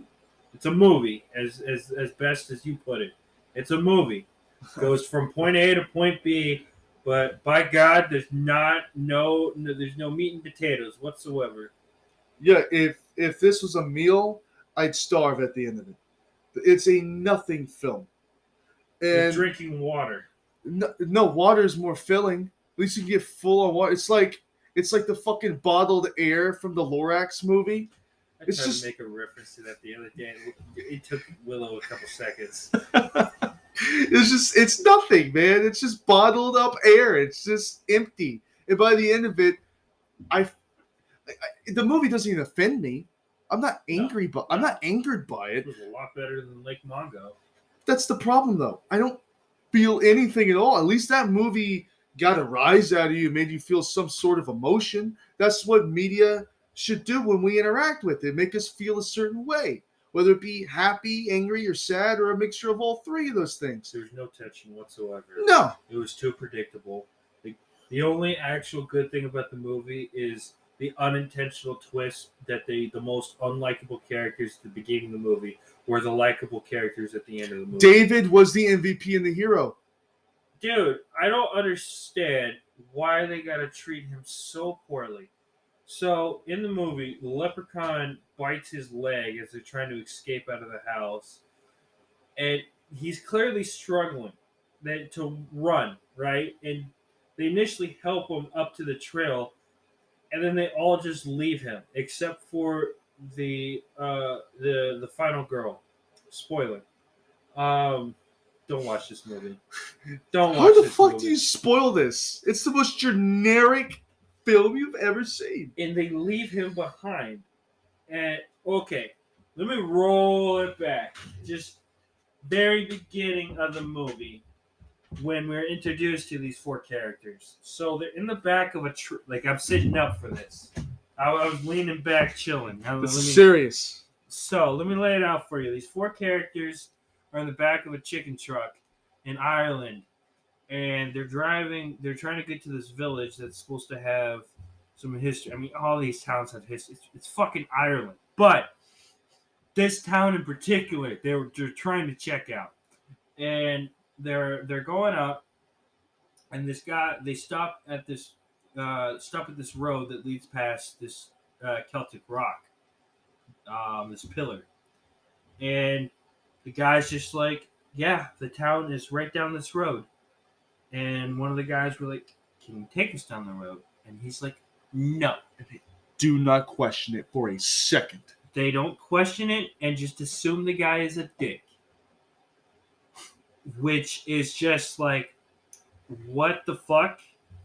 That you don't want to question why this local doesn't want to go down this road that looks very suspicious with a 2001 looking monolithic pillar with Celtic ruins on it and paths just digging out at all across the way, almost like crop circles and shit, and you just don't want to question why the local doesn't want to go down this one road you want to go down. It's an important question to ask, and I think. They don't even flinch. They're just like, this guy's a dick. But I think that was really important to set up because that was a real big issue. But second, going back to David, so he's on the road, he's struggling, and he falls down. Obviously, you can see his bone. It's Say it. It's special effects are good. It's good. It's good. I think for some reason there's a huge dip in quality in the monster suit out of nowhere. They lost it and they just had to concoct a new one really quick. Yeah, but we'll get to that. We'll talk about the monster, but this really pissed me off. I love how you call the monster not a leprechaun. Yeah.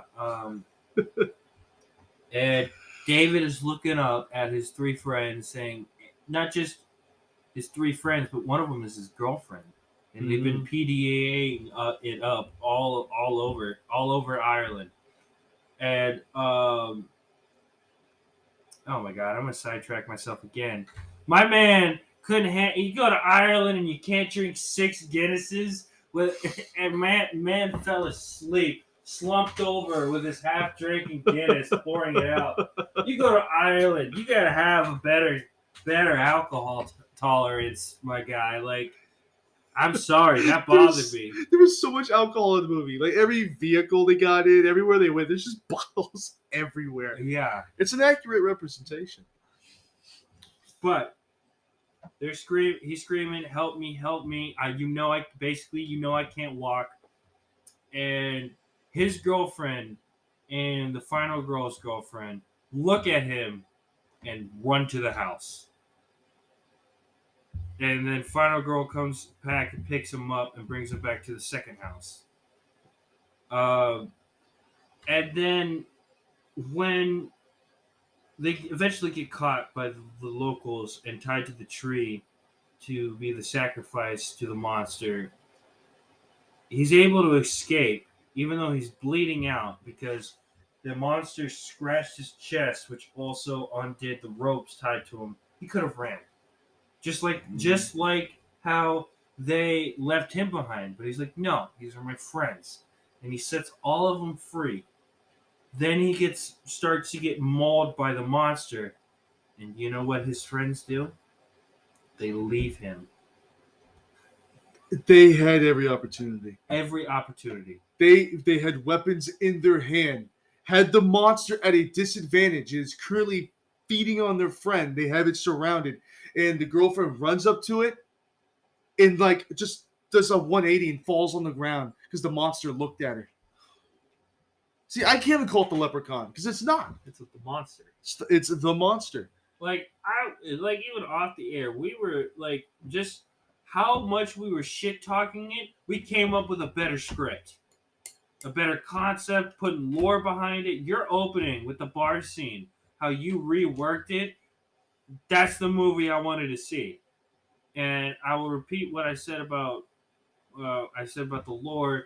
If you want to bring this leprechaun, if you want it to be a leprechaun, and you're desperately wanting it to look like a descent creature, talk about how over time with the modernization of Ireland, these old world monsters went into hiding in the caves and been so disassociated with nature where they're naturally supposed to be that they morphed into these creature beings, and when they escaped, that's why they look like that. Instead of just saying that's a leprechaun, this descent motherfucker, this rake Dover demon gray alien motherfucker. I'm sorry, but that's not a leprechaun.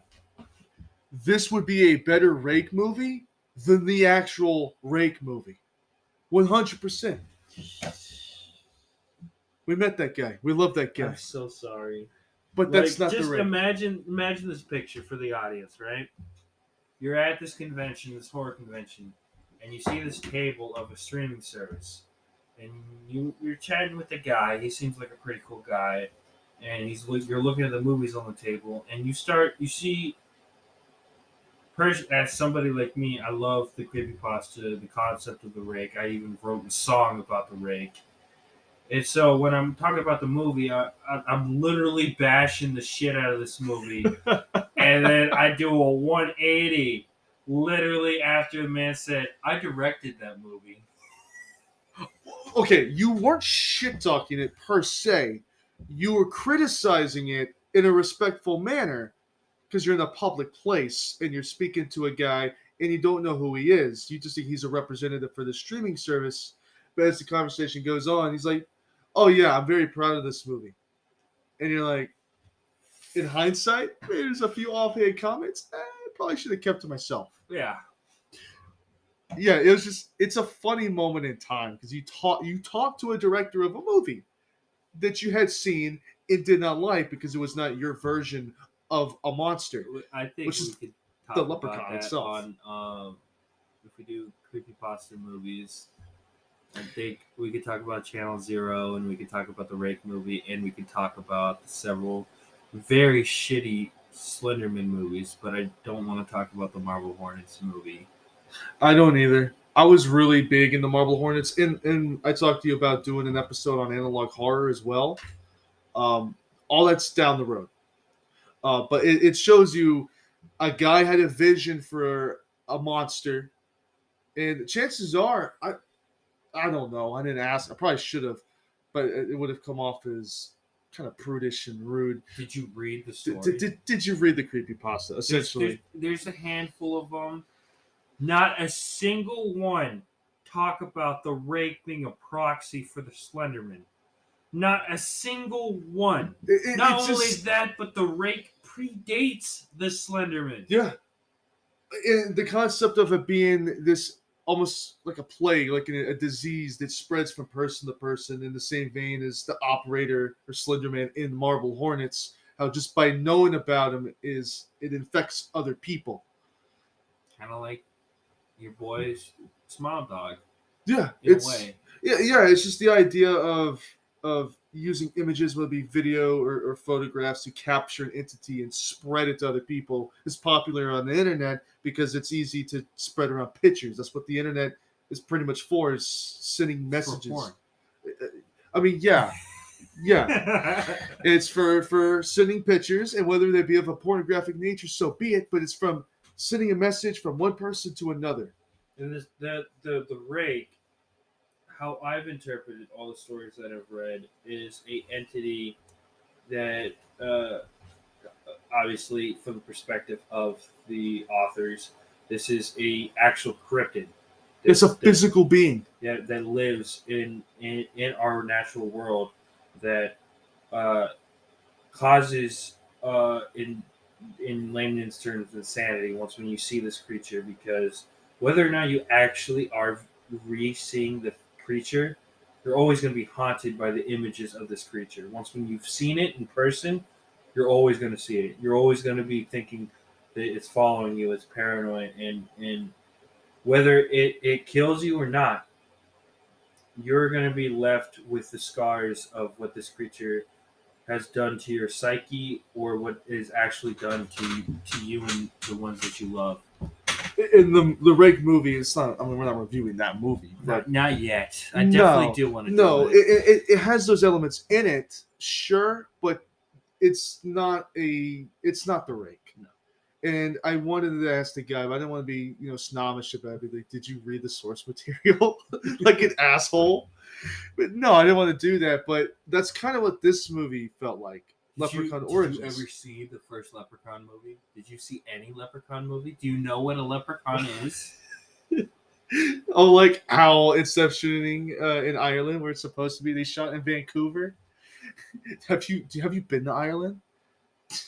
Do you know where Ireland is on the map? Could you point it out? Stupid son of a bitch. Doesn't know anything about leprechauns. All right, I think we're giving this movie a little too much time. I do want to say that for a WWE production, which is just batshit insane to begin with, that WWE made this and put fucking Hornswoggle in a prosthetic suit. It's crazy, man. But you know what?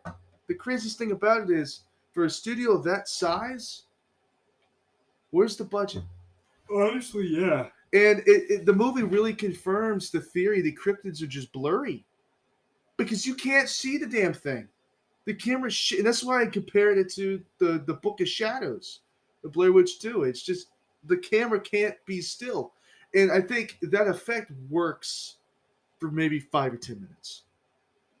But if we haven't seen the monster. Right. But if you don't want to show them, don't show them.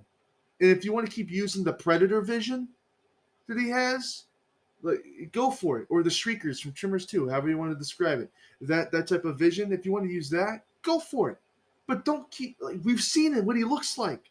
You doing the shaky blurry cam isn't making us afraid. It's not adding tension. My butthole has more tension right now because I have a massive fart, but I'm going to fucking hold it.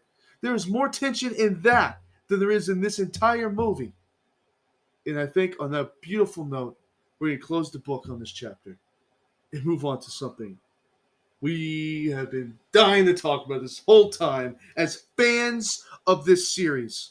Number 8. Leprechaun returns. Oh, and boy, does he. Boy, howdy. Does he return to form. Okay, so Hornswoggle does not reprise his role, and here it is Warwick Davis, which it should be stated that the reason he did not want to return is because after having a kid, almost like James Rolfe, the angry video game nerd, he wanted to scale back, and so Warwick Davis stopped wanting to do horror movies because having a kid will do that to you. So he wants to stay out of that, and that's perfectly fine. He has 6 phenomenal films with great performances that he had a blast doing, and that's evident on film. We have that. That book is closed. But this guy, who, give me one sec, I have his name pulled up here. I want to make sure I get this correct. So Lyndon Porco plays the Leprechaun in Leprechaun Returns. And damn, what a hard act to follow. Not saying much coming off the previous film, but as far as Warwick Davis is concerned, this guy nails it. What do you think? Yes, I definitely think it's not Davis, but damn, is it still really good? It's just close enough where if you squint and you plug your ear holes, maybe you can see some resemblance there. I'm not too worried about the resemblance. He's still the same character. That's key, because even though it's noticeable that it's a different guy underneath the costume, it feels like you didn't skip a beat from the first movie. And it should be noted that this is the first, as we said earlier, the first direct sequel to the first movie. So we're dealing with a requel here. And as a sequel to that first film, it pays a lot of homage. There's a lot of like visual things that are from the first film. Like you have the well, you got the house, you got the truck in the woods, you got Ozzy. So like there's just Legacy character. you got your one legacy character, and hell, even Jennifer Aniston reprises a vocal role, even though she's not present for the filming. She still makes an appearance vocally. So all that to say, it pays homage. There's a lot of fan service. However, it doesn't feel overwhelming. No, it's very well done. I think adding stuff from the sequels is a very nice touch. The iron. Like the iron, his keeping in line with, like, they never brought it up after the first movie. Maybe a little in two. It could be The shoes. yeah. Oh, he's a shoemaker. Yeah, he cares about shoes, and it's such a good visual gag when he first sees a croc, and oh my god, the joke about the Walkman and a telephone in the same and a camera in the same device. It's like, yes, he's been away for 25 years. Mm-hmm. He won't be too up to date on what was going on in 1993. Or however from 2000. It's amazing he even knows what a Walkman is. Yeah, it's like it's very interesting to see like his own knowledge of the world that he torments. What a great way to and put to it. see how it changes over time. Calling it the vehicle of the future is a shitty Prius. I mean, it is. It could have been a Tesla, but that'd been too topical. It could be too on the nose. Yeah.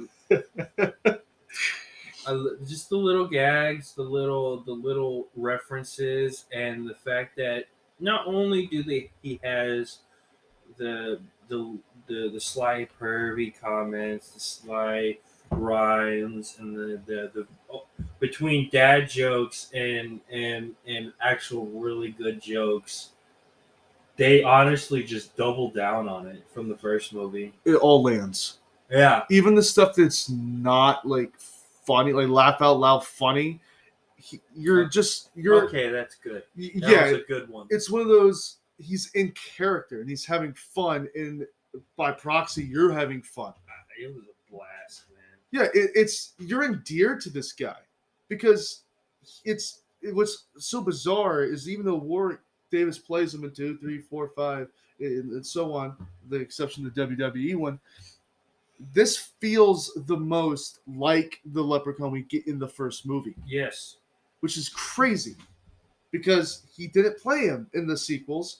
So for him to just pick up where Davis left off in the first film, flawlessly get all the mannerisms, the cadence of speech, and know his voice isn't the exact same, but he does his damnedest, and he replicates pretty much all the manners of speech he has, and the way the character's written, the jokes, though they don't always land with a laugh, but they always land. They always land, and you're endeared by it. It's well written jokes, well written rhymes. There's a few rhymes in there. I'm like, that wasn't like they're not cringy at all. Like they're well written, well thought out limericks, and it just works. And it doesn't really push the fact that like a lot of the other sequels kind of push in on the fact that look at me, I'm rhyming, and it'd be the thing. But no, the guy can speak regular English. Oh, it'd be annoying. It'd be annoying if he. I think in the Hood movies they double down a little bit, but it kind of makes sense. Because it's rap. It's yeah. But they know when to do it and when not to do it. And what I really appreciate is that even though, spoiler alert, I mean, this movie came out in 2018, but spoiler alert, Ozzy dies at the very beginning of the movie, but he's not left out of the movie. It's an American Werewolf in London type situation. Yeah, very slightly. And it's not like Texas Chainsaw a couple years ago when they brought back Sally and she was nothing. He, again, go back to not skipping a beat. He picked up Mark right. Holton as Ozzy, it felt like a natural role. Now he's played serious roles before, like John Wayne Gacy, right? And he's been in other movies that were also funny, like A League of Their Own. But this one, this is such a unique character that he plays that not just anyone could play, right? You know, this role reminds me of other roles, as I was saying earlier, like Charlie from Critters. The way he plays this kind of character, for him to not play it for 25 years and to just go straight back into the mannerisms and the way he speaks and the emotion and the heart, it was the one death in the movie that was just like, even though I think it was kind of dumb the way the Leprechaun came back, in all honesty, it didn't matter because the whole movie is so well done, well shot, well written. I mean, it's kind of, in a way, a reference to 3. It is, but in a way, it's. I thought it was a bit silly, but the movie just works. It just works. Yeah. Yeah. All in all, it is, I would say, a solid requel, just like Scream 6 is.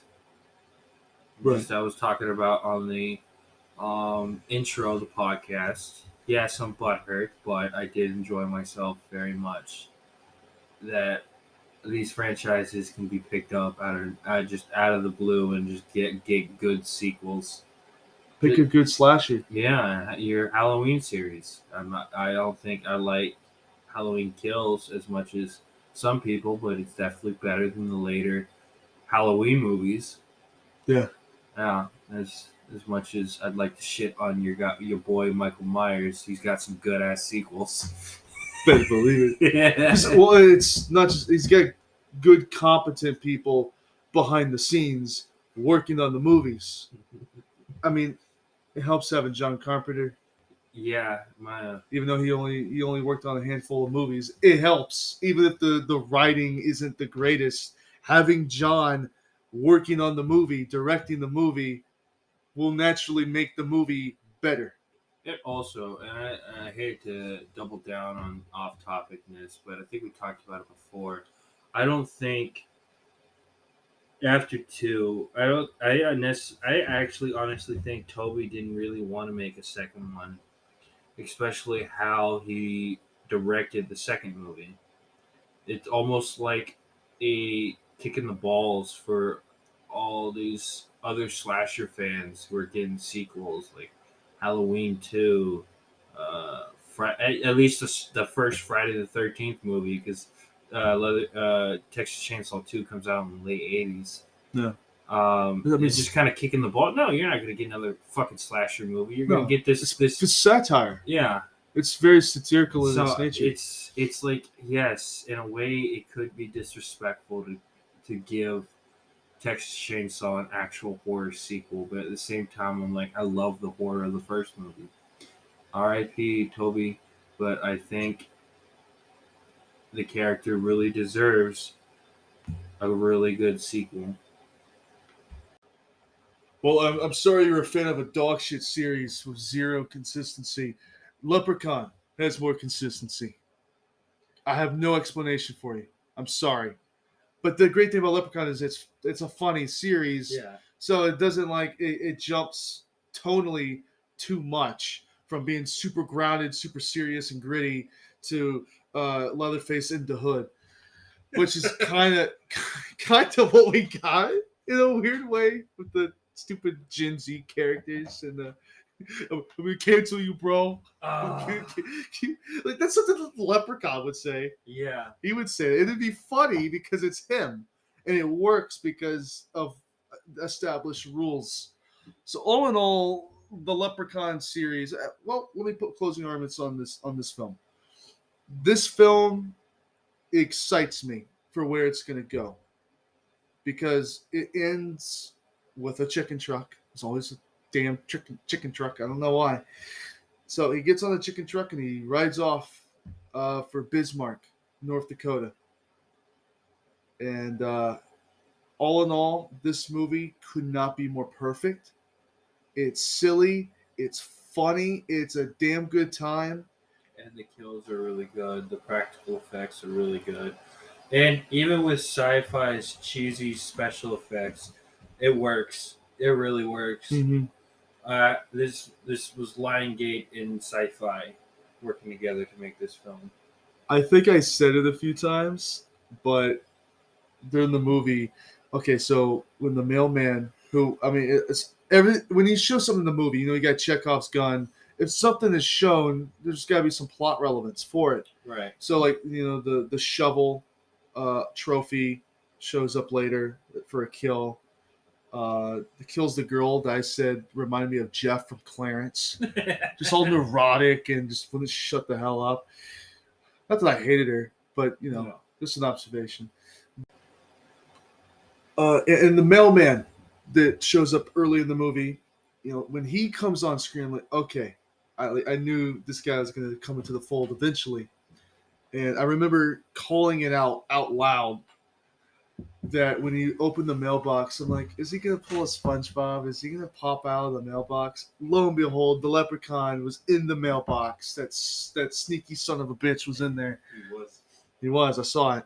And later, he tosses his hat, and it rolls around on the floor. I'm like, he's going to jump out of the hat, isn't he?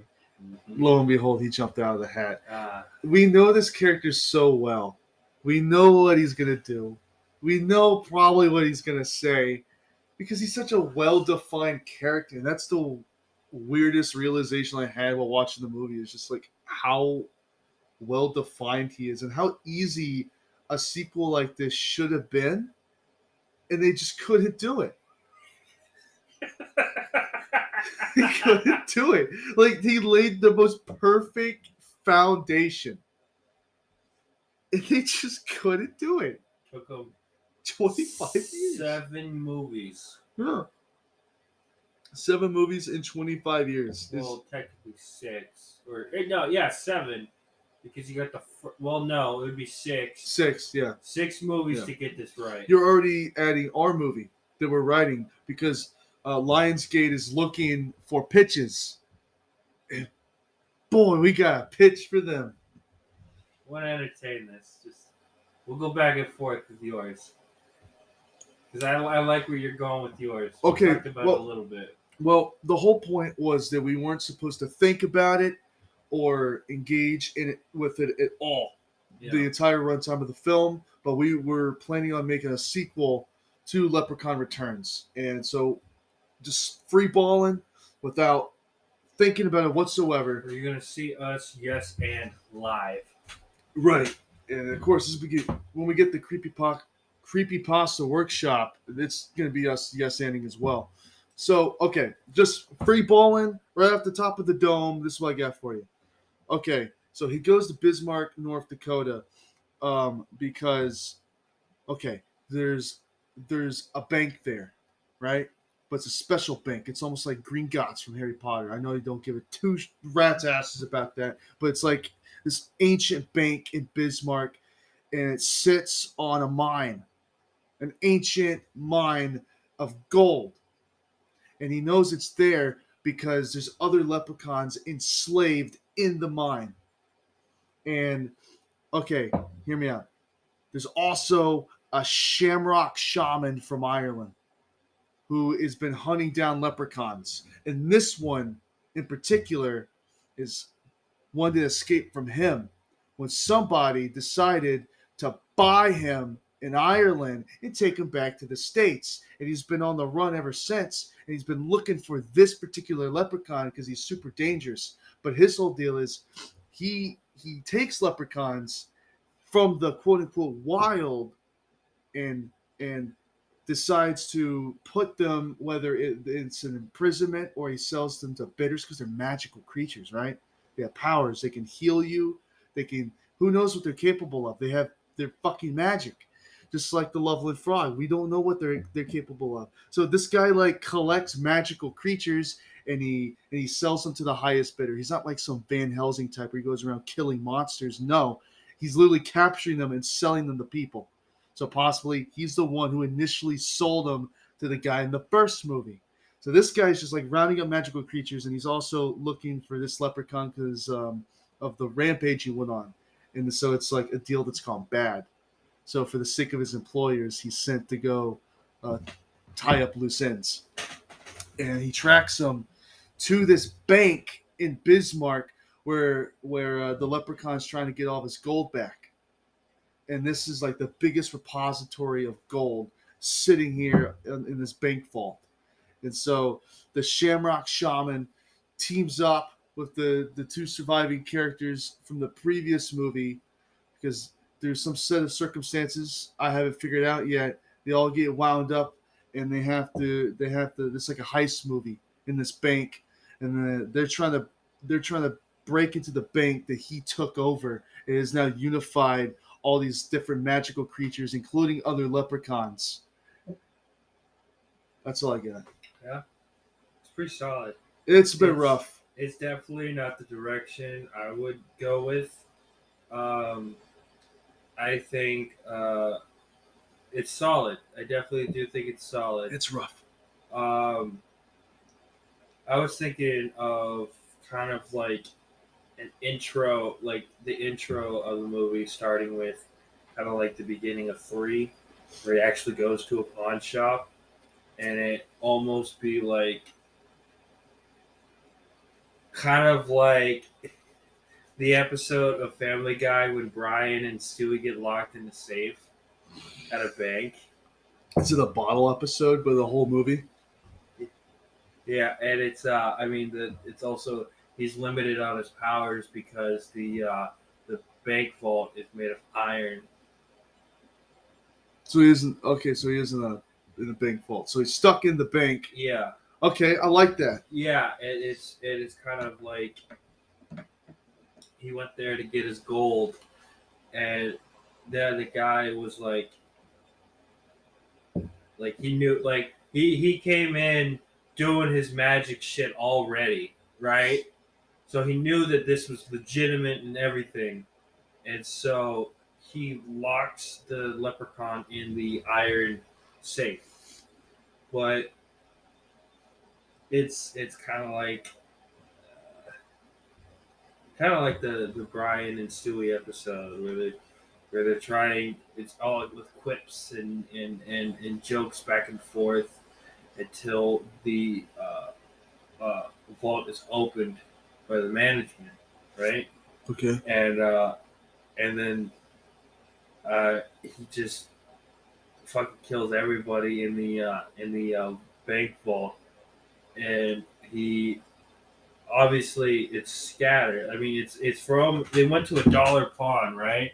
Who knows where all the gold is? And it just so happens there's just one gold left over, and it gets in the hands of somebody in Nebraska, right? Because there's nothing out there. Of course, there's going to be a bunch of cowboys going to idle pawn, get some gold or whatever, and it ends up being like a ranch. Like it turns into like they go to a ranch, kind of again harping on the first movie, and it's set location and it's a ranch. I like that. Yeah, something like that. I mean, probably slim down the intro a little bit with the interaction between the actual pawn owner or the work cashier at the moment and him in the vault. But I think that would be pretty interesting. Okay, so let's do a synopsis on the movie. So let's try to summarize the beginning, middle, and end, because we want investors and we want Lionsgate listening to this. We want to pitch the best version of this film that we can, because I want my first film credit, our first film credit, to be Leprechaun 9. So, or the third, depending on how you want to look at it. The beginning of the movie, Leprechaun's Revenge. That's just like the Halloween route. Mm-hmm. Okay, then I'm all for it. Okay, so the movie begins on a flashback on a stormy night in Ireland, in the high hills, and the Shamrock Shaman meets the guy from the first movie. David McGrady. That guy. He has to be recasted. Oh yeah, it's a completely different guy. I don't think it's a problem. Just get a generic looking old guy. he comes waltzing into his hut, and he's almost, it's like Shrek. He's got like cages of like, he's got like a phoenix and shit. Like the budget, of course, for this film is gonna be a little bit higher, but not so high it's distracting. Just a bump up. So he's got like puppets, right? It's all puppets. Okay. Yeah. It's all puppets. Practical. So there's like trolls and gnomes and like all kind of goblins. Yeah, all kind of like fairy tale creatures, and yeah, stuff like that. And he's coming there to sell his wares. Like he travels around and just sells them to the highest bidder. But of course he's got to be discreet. So like he's like the man on the mountain. You have to ask around, and he finally travels far enough and he finds this guy, and in the very back, it's almost like it's almost like Gremlins. It's like in the very back, he's just like, oh, what's that? He's like, you don't want to deal with that. That guy's bad luck. And he's like, luck, you say? And he pulls up the tarp, and it's the Leprechaun. And he takes him because his ranch has fallen on hard times, and his marriage has fallen apart. So he's like, I don't believe in bad luck, because at the end of the day, the only kind of luck I'm going to get is bad luck anyways. This is my only chance to turn it around. It's something. It's something. So he gets the Leprechaun, brings it back to change his fortune in the States. And instead, of course, the events of the first movie play out in the second movie in Leprechaun Returns. And we do this all in sequences, like a montage sequence. All right, now I've done the foundation. Now that I've baked this cake, I want you to, fill out the outer rim and put a cherry on top. Let's move into the later act, the first act of the film, I mean. Shit. Oh, you didn't think this far ahead? Dude. I'm sorry, it's tough. Yeah, especially when we're like timed, because we don't want to keep stopping the recording. It's a lot easier when we were in your game room writing on notebooks. Like 5 hours. Yeah. So rolling with yours. You can add any new twist you want to conflict with my own. I think the idea of the traveling mask salesman selling cryptids. I think it's like a fucking Majora's Mask. We made so many references.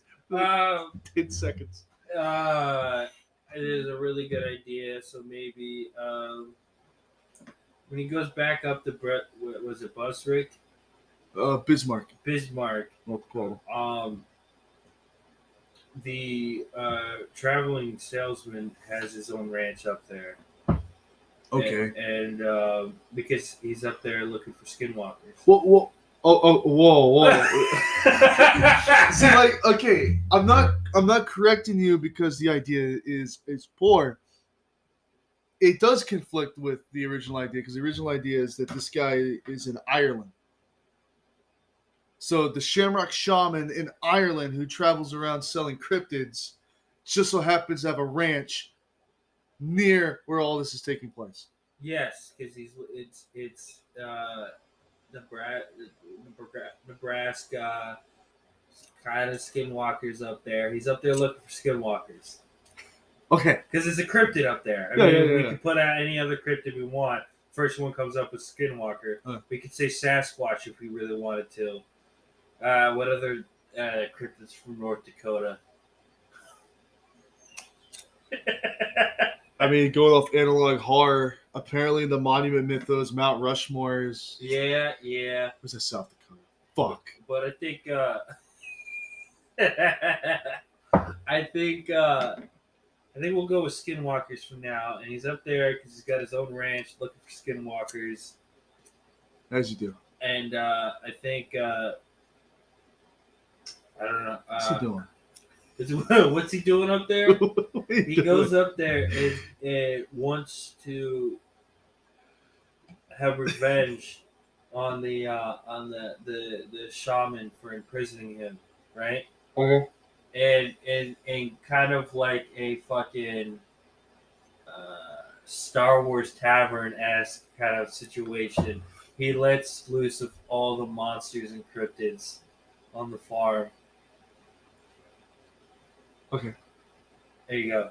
Now it's your turn. Fuck, dude. I was not expecting this. Okay. Now all these monsters are running loose, running wild, running amok, and the leprechaun is looking for the shaman now. He's on the hunt to kill. Okay, so let me get this straight. All right. So the shaman has a ranch in He lives on Skinwalker Ranch. It's not Skinwalker Ranch, but yeah. So he went. So the shaman was looking for a skinwalker, and what the fuck happened? Oh my god! Yes! Yes! Am I stupid? Can I not follow? So the leprechaun goes up to the Skinwalker Ranch that the shaman started, and in a plot of revenge, he lets loose all of the cryptids that he had in- Okay. I got you. Okay. Now, okay. So we gotta stand up for this one. Let me set down the pair of scissors. I'm gonna stab myself. Okay. So he lets loose all the cryptids, and they all go to, of course, different corners of the area, and he calls in this task force, and it's so fucking goofy, man. There's like a Borderlands style like title screen that pops up for all these people who fly in, like. Okay, there's like a guy at a Shoney's, and he's like just sipping a coffee, laying back, watching as the trucks go by, and his Nokia flip starts vibrating on the table, and he flips it up, and it's text saying, "I got a job for you," and then his title card pops up. It's called Big Papa, and then it transitions, and it's some woman working as a nurse with elderly folk, and again, her phone rings, pulls out a Nokia flip, because these phones are incredibly hard to trace. So, of course, this elite task force would have hard to trace phones. Takes out her Nokia flip, looks at it, and she's in the middle of like putting in an IV tube in a dying patient. She just drops it immediately, and she's like this, and like her name pops up, and they all have like stupid names and shit. And so we transition from like, is this his hoodwink? It's hoodwinked. and then it transitions, and it's like a third guy, and it's like always just completely different scenarios they're in the middle of. Like one guy's taking a shit, or better yet, Spy Kids 2, when they get the call and then all Assembly Avengers. Yes. All right, you have Steve Buscemi's gonna be there. Oh yeah, he's one of them. Oh yeah, it's like the Expendables. You got all these like huge action stars, and they all show up, and it's like dum da da dum da dum da dum as they walk in, like fucking Monsters Inc. We gotta stop the references. It's too much. When they're doing the walk. Okay, so they show up in like a bus, a helicopter, a boat. They show up by like all a boat in Nebraska. Yes, okay. It's an airboat. Have you not played Battlefield 2042? You didn't know you could just use an airboat on land? Did you not know this? No. So they all coalesce in this one spot, right? We can't know what the fuck's going on. So they show up, and they're all tasked with hanging out at different cryptids. So there's all these different monsters that they have to, but all of them are under the spell of the Leprechaun. All right? Yeah. So, yeah? You following? Yeah. So he puts all of them under a trance, so all their eyes are glowing. All their eyes are glowing just green. Like the fly girls. Zombie fly girls. It's the first one. No, I'm like, what the fuck are you talking about? And it's from the first in the Hood movie. Oh, sorry. Zombie fly girls. Sorry, my mind is on monsters. So when you said that, I pictured anthropomorphic fly girls. Sorry. Okay, so Did we get Jeff Goldblum for that?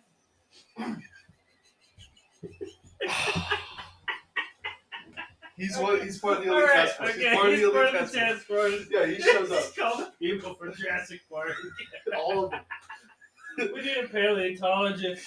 So they all show up, and all the monsters have like green eyes. And in particular, the Skinwalker. And the Skinwalker is important because he can shapeshift into any other creature with their powers, including the Leprechaun. And that will be plot relevant when I hand it back to you because you're going to figure out what to do with that. So they all go to different parts of this is in Nebraska, you said? Or is this North Dakota? North Dakota? Okay, this is around Bismarck. So they go out to different parts of North Dakota looking for these different monsters. North Dakota? North Dakota. Northern Dakota. And so they're looking for all these monsters. Okay, now, here's the real thing. The main goal that the Leprechaun has is to get his gold back. So the Shamrock Shaman works for this organization that they don't just collect monsters, but they profit off from them, including stealing all the Leprechaun's gold. So the real reservoir where his gold is, because the gold we see in the first movie is what he was able to steal and leave with. The main brunt of his gold, where all Leprechaun's golds have been taken to, is in North Dakota. Did you know that? North Dakota. They took it all to North Dakota, and it's hidden under this bank. And it's all underneath this giant bank vault in Bismarck, North Dakota. I swear, that's what all the Leprechaun's gold is. It's there. I swear to God.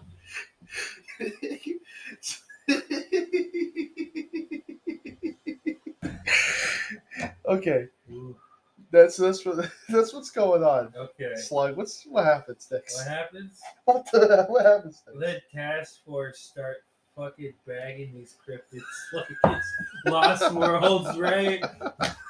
they start bagging them up, man, one by one, like it's a mission in Fallout 4. God damn it! We're just writing a script with references. It's nothing but references. So they're bagging them up. And Bag him and tag him. yeah, they're bagging them and tagging them, putting probes in them, getting them back in their crates and everything. And as this is happening, the Leprechaun has his own task force trying to break into this vault.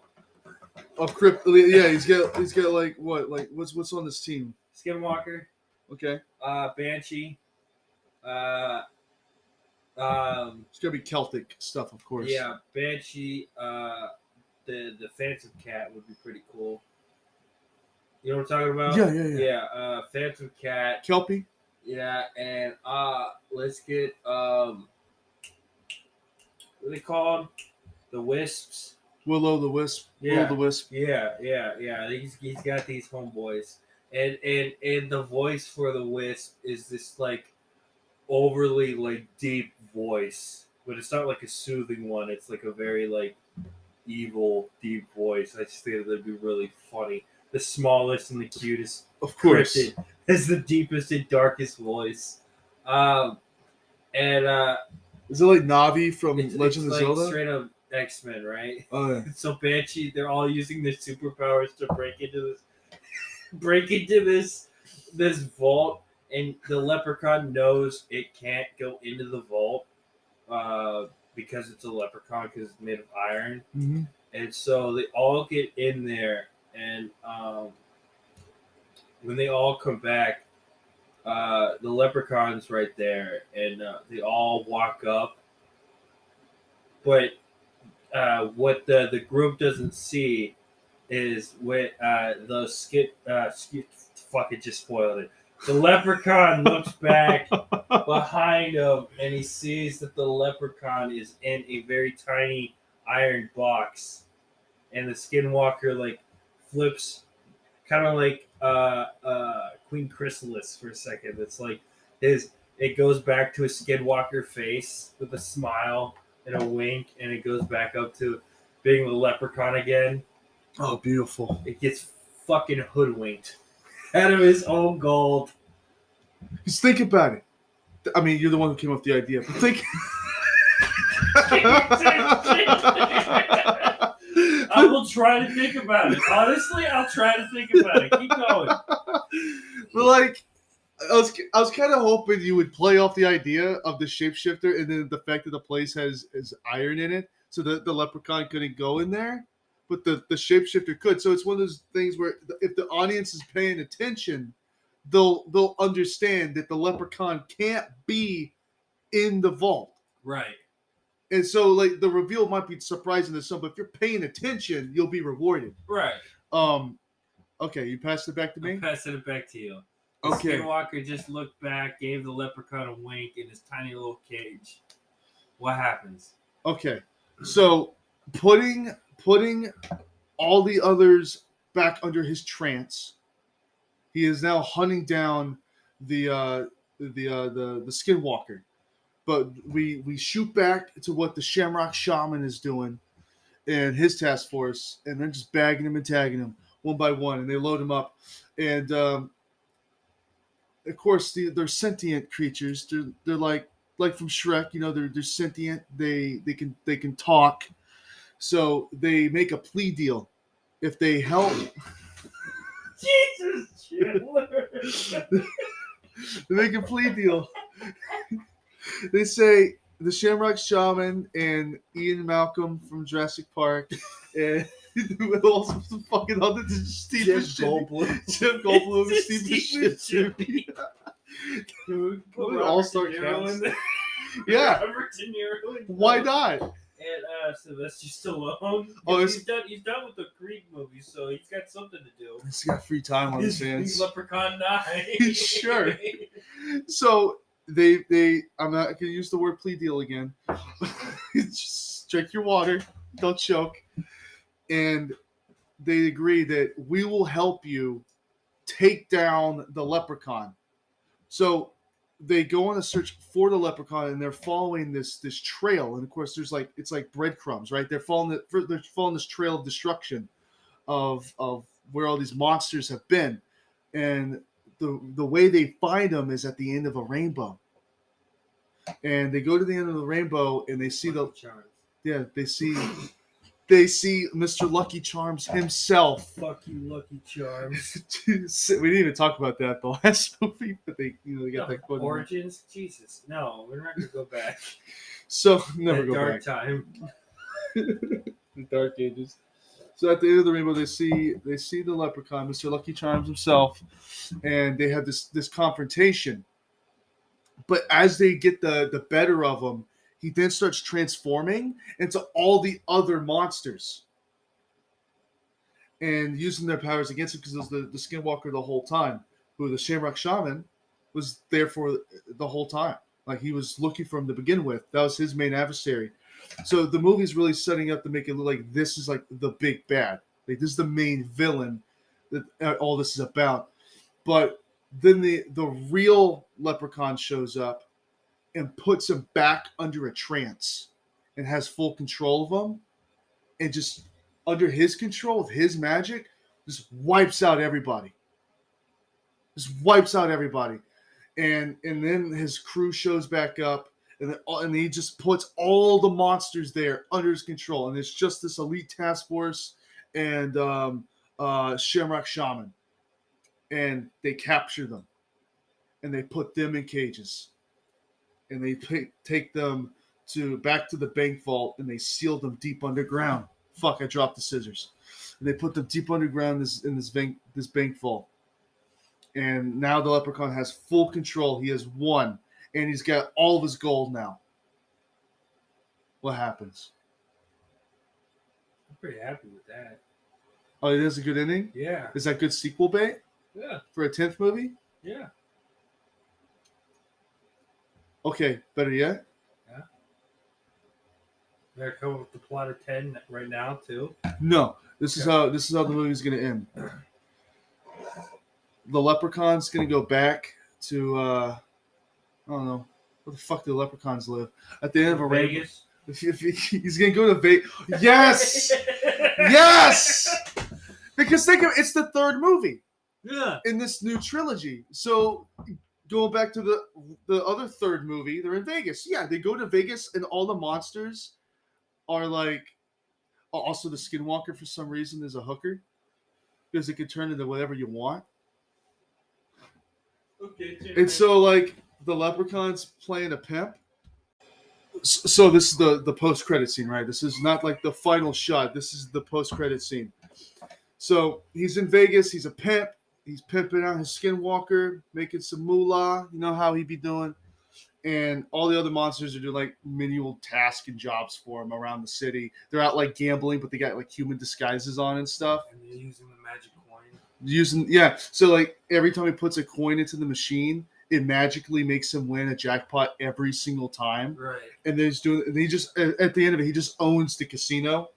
He buys the casino. Yeah, he just buys the casino. He's on top of the world. He owns the city of sin with all his gang of monsters.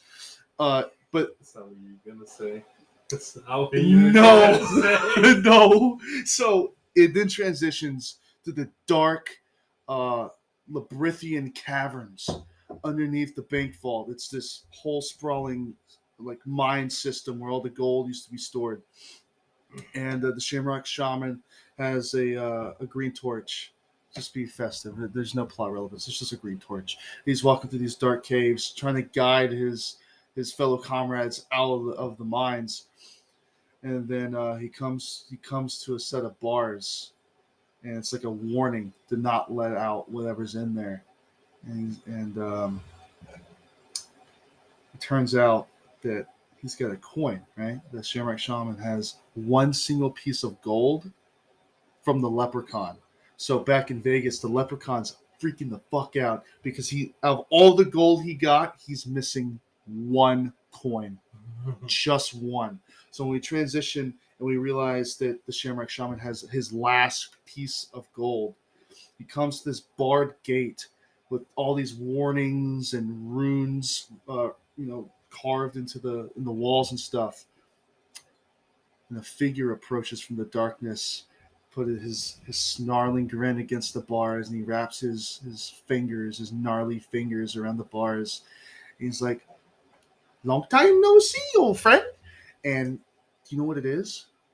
It's a fucking Leprechaun. Do you know what a Leprechaun is? No, Chandler. So a Leprechaun is in the same family as leprechauns, with the exception being that they haunt breweries and distilleries and like wine cellars and pubs, because instead of just being shoemakers and love hoarding treasure, because I don't know what the hell a leprechaun's going to do with treasure, right? I don't know. What are they going to do with it? Buy whiskey. I guess so. Leprechauns, that's their entire gimmick, is that they're drunkards, and all they do is like haunt pubs and get drunk. That's their entire thing. And this guy, instead of wanting gold for the sake of it, his whole deal is he is constantly in need of a drink because he's an alcoholic.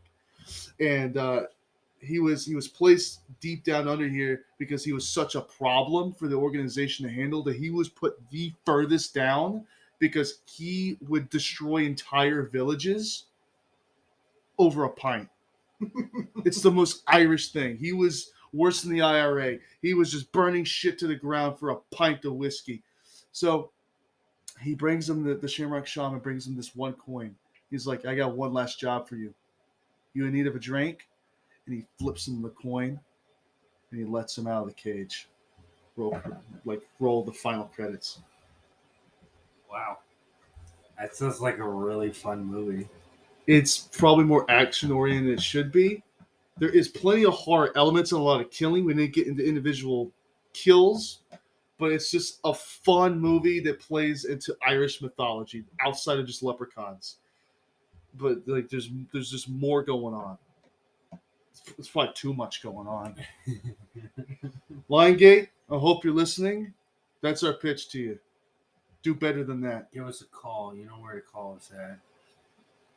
You think they listen to the podcast? There's a chance. Oh, What are you saying? There's a chance. And on that very shitty Dumb and Dumber quote, that was a great way to end it, though. this has been Movies, Monsters, and Music. Damn straight. Please come back to the Sin Den anytime, anywhere on Spotify. Just Spotify.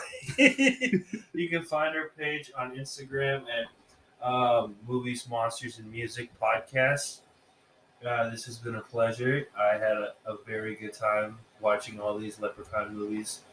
Some for the first time, some for second or third time. Some for the last time.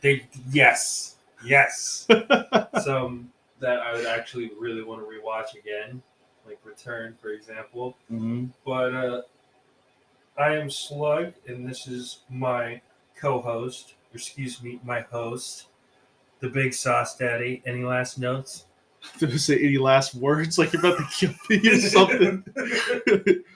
All I gotta say is, folks, I love you, and stay lucky. Peace. Bye-bye.